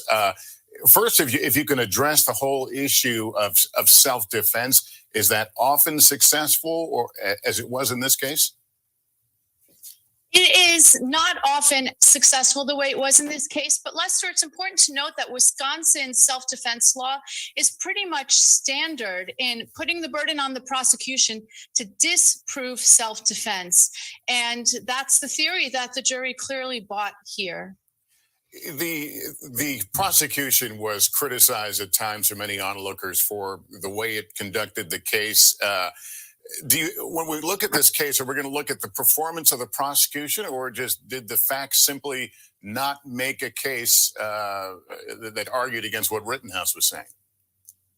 No, I think when we sit with this verdict, what we are going to look at is the really dangerous combination of liberal self-defense laws, like the ones in Wisconsin around the country, and the accessibility of guns. Because in the end, his argument, which prevailed, was that his own gun, Kyle Rittenhouse's own gun, is what put him in danger and what justified him using deadly force.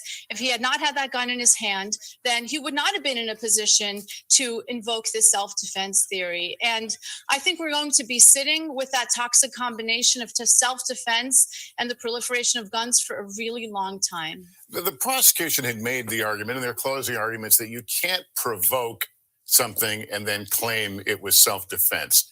Maybe you can. Is that what this says? It says that, at least in this case, the jury read provocation really narrowly. So they did not accept the theory that him just being there with a dangerous weapon was provocative. And I think when they broke it down with each of the three victims, they stepped into his shoes and they agreed with Rittenhouse that he was in danger and that he was justified in taking the violent actions that he did. And how do you think the social impact of this will be? It's probably hard to read, but a lot of folks will take what they want out of this verdict. That's right. It was polarizing going in, and it's going to be polarizing going out. You know, we just heard in your report about Second Amendment activists already being on the ground there in Wisconsin. And I think hanging over this is also a Supreme Court case that's currently pending about whether states can be as restrictive as some of them are, as New York is, in prohibiting people from having concealed handguns. And, this verdict and this whole episode is a lesson that may well bear on decisions like that coming down. Tali, I'll ask you to stand by for a second, and just to remind folks who may be joining us, not guilty on all counts for Kyle Rittenhouse in the killing of two people and wounding another during a protest last year in Kenosha, Wisconsin. As we continue our coverage of that, joining us now is Georgetown School of Law professor and NBC News legal analyst Paul Butler. Paul, great to see you. Your early observations and thoughts at this verdict.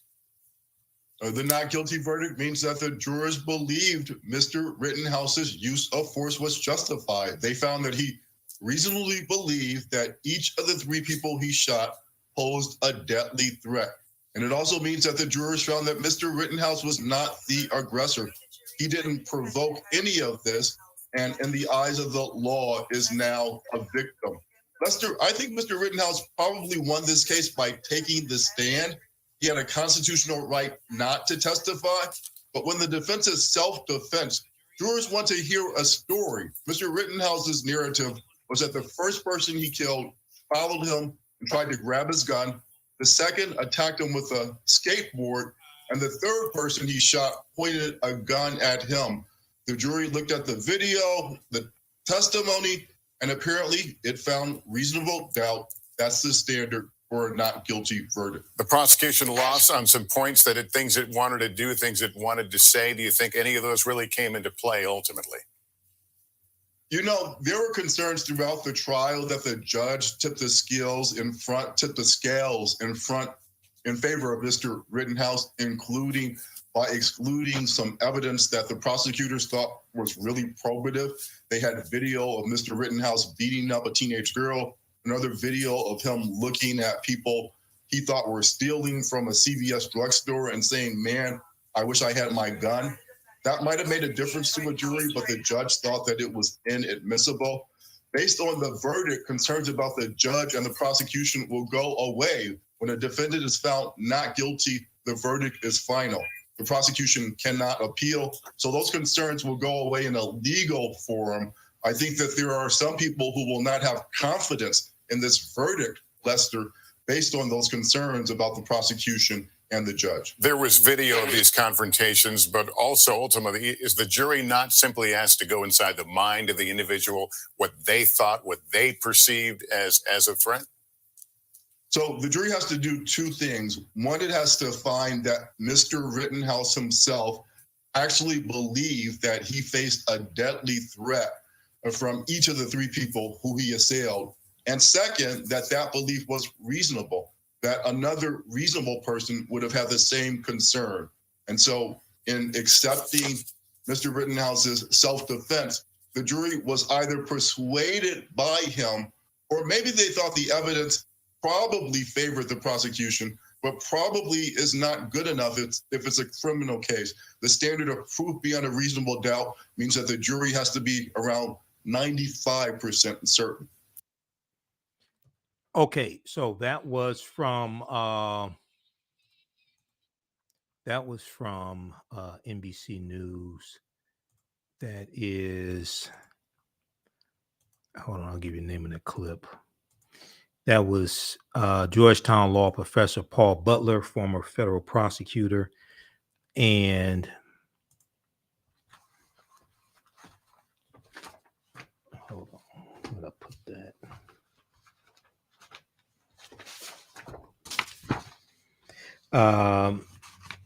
So that was from NBC News. You heard Lester Holt. Name of that clip, how did lawyers for Kyle Rittenhouse effectively argue for self-defense? That was Faridian Weinstein, Tali Faridian Weinstein, NBC legal analyst, and Georgetown law professor Paul Butler. That's from November 19th, 2021. And we'll post this link here. You can watch that entire segment. Okay, and read the article here from NBC News. I mean, so from New York Times.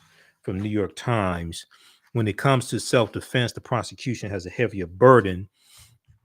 They go through and they talk about Wisconsin. Wisconsin's rules for self-defense are well within the national mainstream. If people reasonably believe they are at risk of death or great bodily harm, they can use deadly force. Most states say that someone who provokes violence or is acting illegally waives the right to self-defense, but Wisconsin allows it if the person has, quote, exhausted every other reasonable means to escape from or otherwise avoid death or great bodily harm. Wisconsin allows self-defense if the person has, quote, exhausted every other reasonable means to escape from or otherwise avoid death or great bodily harm, end quote. The state of Wisconsin does not have a full-fledged stand your ground statute that exists in at least 30 states, but people who believe they are threatened do not have a duty to retreat if they can. In the state of Wisconsin, they don't have a duty to retreat if they can. Now, self-defense laws typically do not require someone to have good judgment and tend to consider only the moments leading up to the violence, not whether they were the person willingly, not whether the person willingly entered a turbulent situation or contributed to the chaos. Okay, this is page 2. Self-defense laws typically do not require someone to have good judgment and tend to consider only the moments leading up to the violence, not whether the person willingly entered a turbulent situation or contributed to the chaos.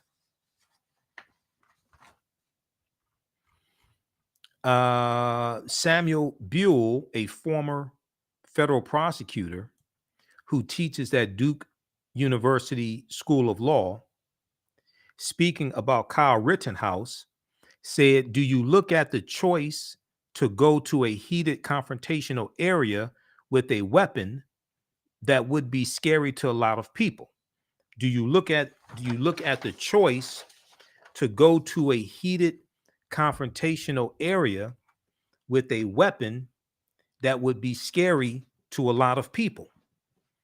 Quote, you can't really say that he doesn't have a right to do that because of the status of gun laws. You can't really say that he does not have a right to do that because of the status of gun laws, end quote. Similarly, even though the 3 men on trial for the killing of Ahmaud Arbery in Georgia chased him through a suburban neighborhood, they are claiming self-defense because they say Ahmaud Arbery tried to get control of a shotgun one was carrying. But that's a different case. It's a different case because they pursued Ahmaud Arbery. They were the aggressors. He's running away from them. And he tried to grab the gun in self-defense. He was unarmed. That's a different case. Gun laws have generally become more permissive.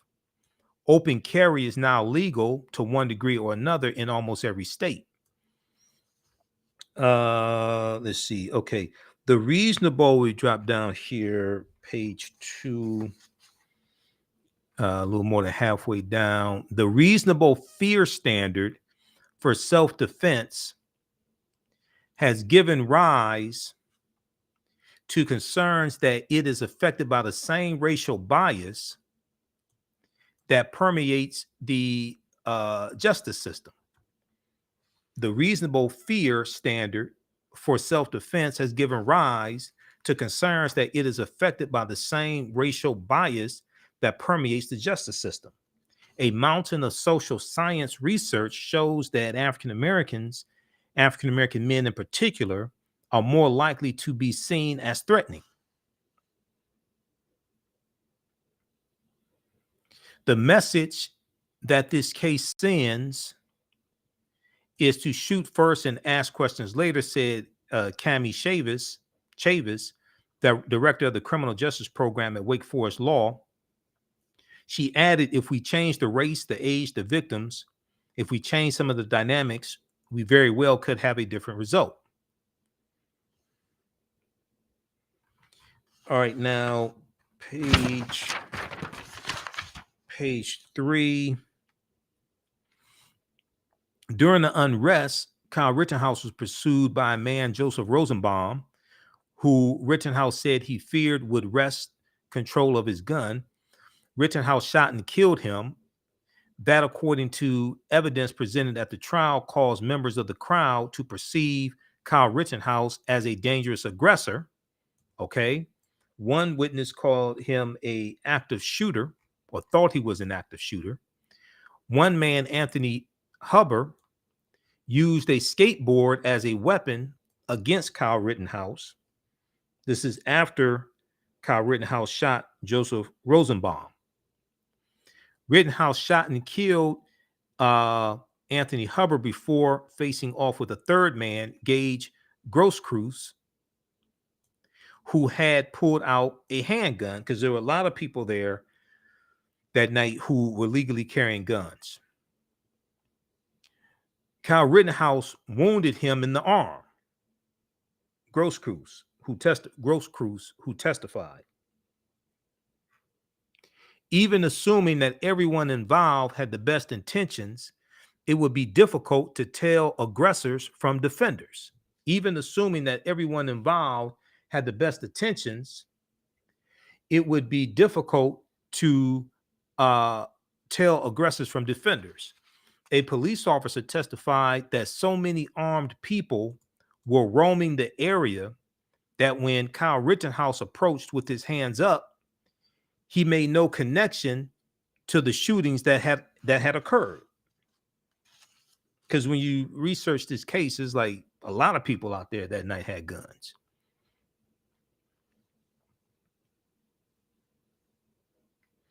The jury was not asked to consider whether Kyle Rittenhouse was in error for bringing a gun to a volatile situation.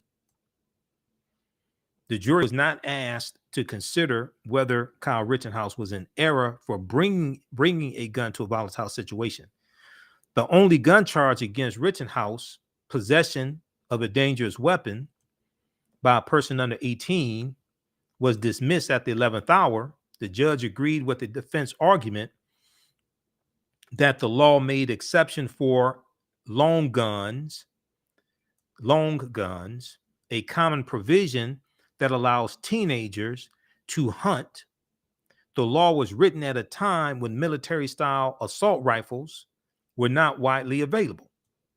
So the Wisconsin law, so this is why you have to look at gun laws in that particular state. Now, Associated Press has a really good article that breaks down this whole, the whole Wisconsin gun law and why the judge threw it out. Judge Schroeder threw it out. There's what's the name of that article? It makes an exception because of the length of the barrel of the gun, and the length of the barrel of his gun exceeded, I think it was 16 inches.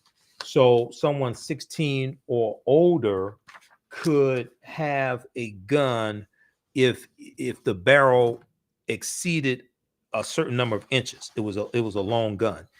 The name of that article, Explainer, why did judge drop Rittenhouse gun charge, from Associated Press. So this goes in deep and analyzes the Wisconsin gun law and shows the mistake that the prosecution made in interpreting the Wisconsin gun law, which is why the judge threw it out. Let's see here.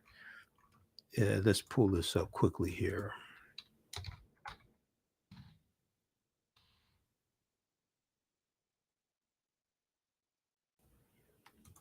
Okay, this is the piece from Yahoo News that they picked up from the Associated Press. But you can read this and just Google this title from the Associated Press. Explain why did judge drop Rittenhouse gun charge? And it goes through and explains 1, 2, 3, 4. First page, we scroll down. Assistant District Attorney James Krause argued that the exception renders the state's prohibition on minors. Assistant District Attorney James Krause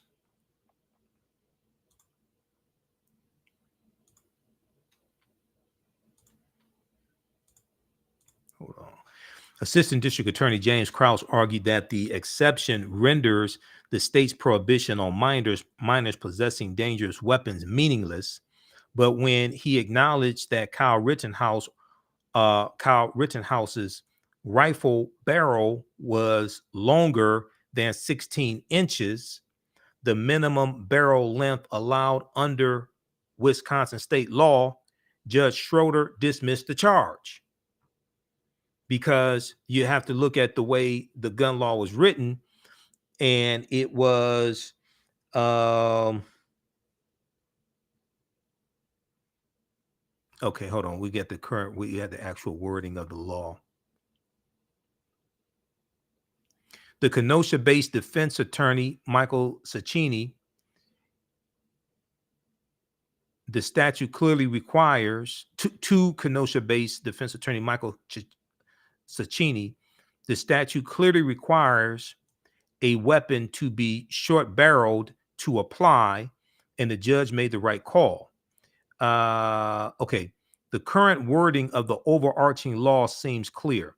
Any person under 18 years of age who possesses or goes armed with a dangerous weapon is guilty of a Class A misdemeanor, end quote. A lead-in paragraph defines dangerous weapon as several things, including any firearm loaded or unloaded. The subsection, page 2, the subsection that defense attorneys relied upon to seek dismissal of the gun charge reads, quote, this section applies only to a person under age 18 years of age who possesses or is armed with a rifle or shotgun if the person is in violation of section 941.28. That section of law is not specific to minors, but rather forbids any person from having a short-barreled shotgun or rifle. It's not specific to minors, but it forbids any person from having a short-barreled shotgun or rifle. Quote, we knew from the beginning that if you read the statute correctly, he was legal in having that firearm, Richard said Friday after Rittenhouse was cleared on the remaining charges. The evolution of the law on children and guns is murky. Prior to 1987, Wisconsin banned children from possessing pistols. Prior to 1987, Wisconsin banned children from possessing pistols. Then Governor Tommy Thompson, a Republican, signed a law that year that expanded the prohibition to include short-barreled rifles, short-barreled firearms, electric weapons, brass knuckles, throwing stars, and nunchucks. 4 years later, Republican Governor Tommy Thompson signed another law extending the prohibition to any firearm. But that law also allowed minors to possess long guns for hunting as long as the barrels were at least a foot long, at least 12 inches long. Okay, so this was the key part of the Wisconsin state law that then caused the judge to throw out the gun charge. The AR-15 style assault rifle that Kyle Rittenhouse had, the gun barrel was 16 inches long, which allows someone in the state of Wisconsin, 16 or 17, to possess that gun. The prosecution misread the Wisconsin gun law. 4 years later, Governor Tommy Thompson signed another law extending the prohibition to any firearm. But that law also allowed minors to possess long guns for hunting as long as the barrels were at least a foot long, at least 12 inches long. Kyle Rittenhouse's barrel on his gun was 16 inches long.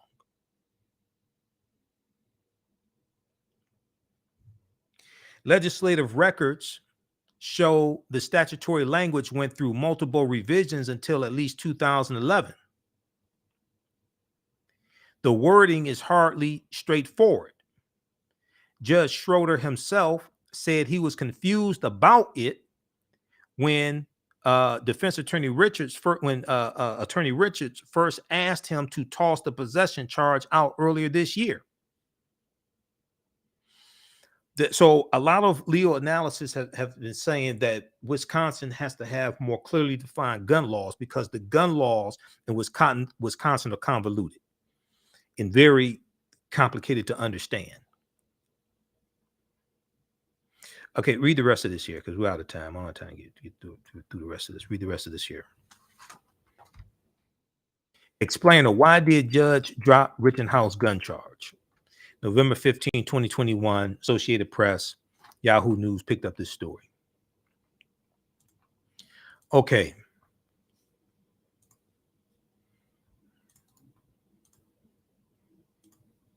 So this type of information, you're not going to get a whole lot of other places because they're not, we deal with facts and evidence as much as possible here. A lot of this sensationalism stuff we don't deal with. Okay, so while we were on the air, this news story broke. Malcolm X's daughter, Malika Shabazz, found dead in her Brooklyn home. Police officials say. And let me see, do they have? Okay, this is a developing news story.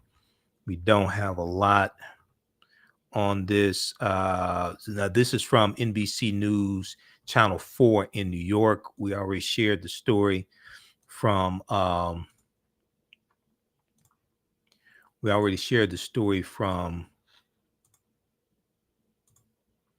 ABC News.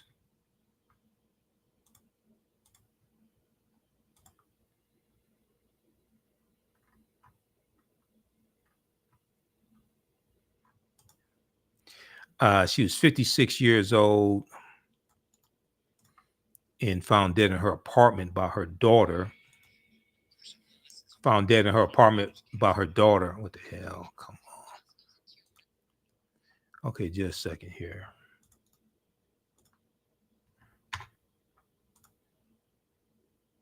All right, let's look at this here from NBC News. Malcolm X's daughter, Malika Shabazz, found dead in her Brooklyn home, police officials. The city's medical examiner responded to the scene and said the incident was not deemed suspicious. A cause of death has yet to be determined. She was 56 years old.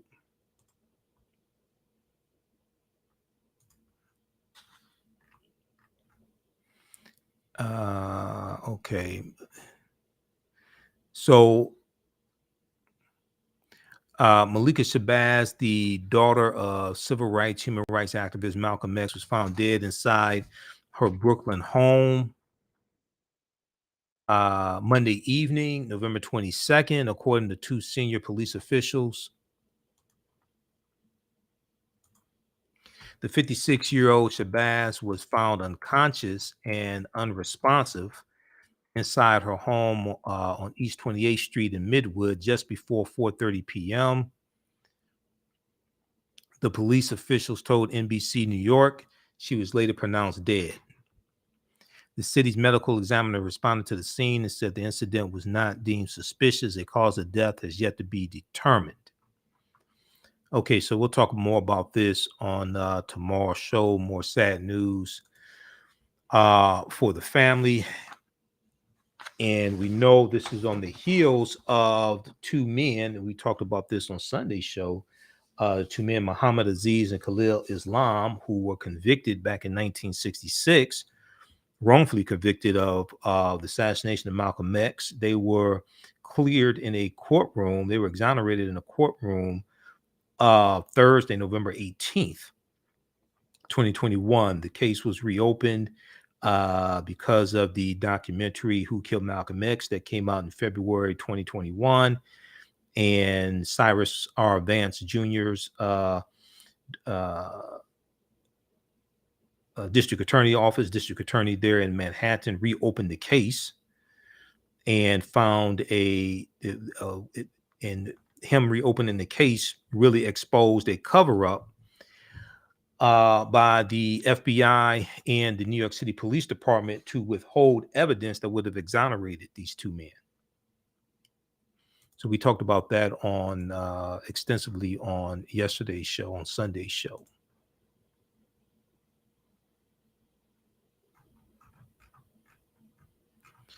And New York Times has some good information on that, good updates. Actually, I printed up the updates from the New York Times, and they came out to be 44 pages. So this was the initial article here. 2 men convicted of killing Malcolm X will be exonerated after decades. And this was the day before. This is November 17th. And they've updated it November 21st.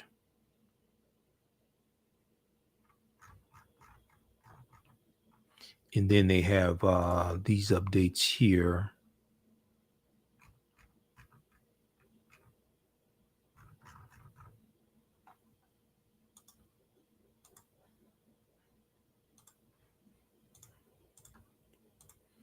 Highlights from the push to exonerate 2 men in Malcolm X's killing.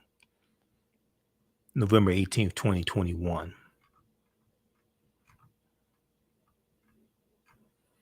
Okay. So check that out also. All right.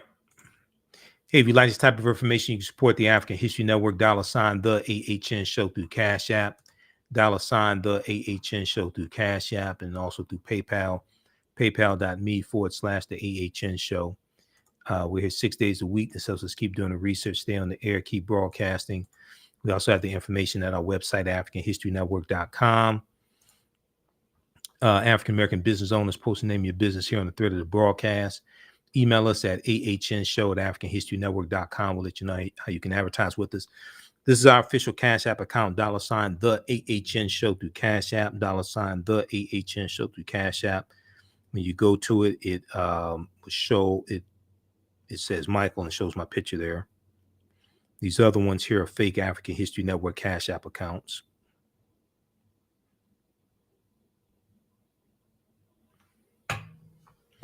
And be sure to register for the online classes I teach on Saturdays and Sundays.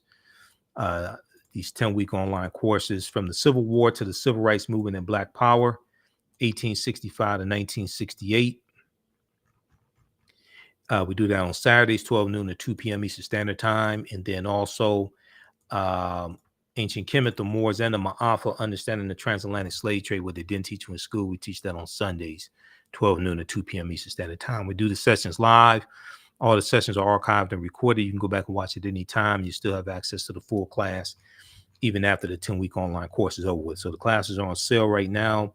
$50 for from the Civil War to the Civil Rights Movement and Black Power, and $60 for Understanding the Transatlantic Slave Trade, what they didn't teach you in school. They're on sale for a limited time. Okay. And then also we have the KwanzaaShop.com at our website, AfricanHistoryNetwork.com. Get your Kwanzaa supplies there. Your kanaras, your candles, your mats, right here on the homepage of our website, the Kwanzaa Shop. Just click right here for the KwanzaaShop.com, and that's from Sister Nubia Wardford.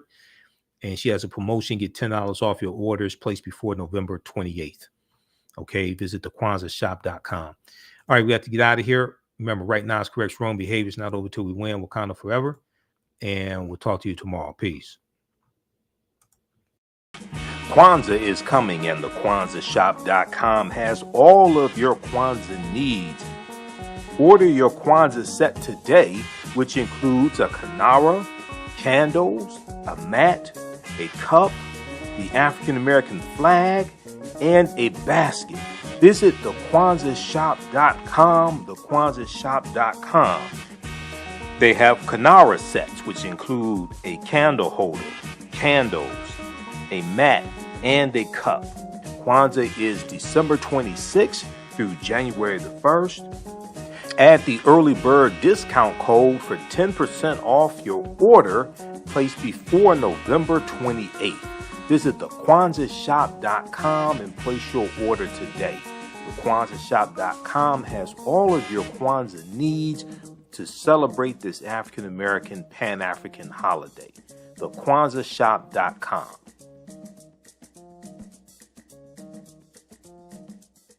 Black on Purpose Television Network. Yes, Black on Purpose Television Network. All black, all positive, all the time. The largest black-owned streaming television network in the world. Bringing our people together worldwide. Controlling our messages, our stories, our way. Black TV the way it should be.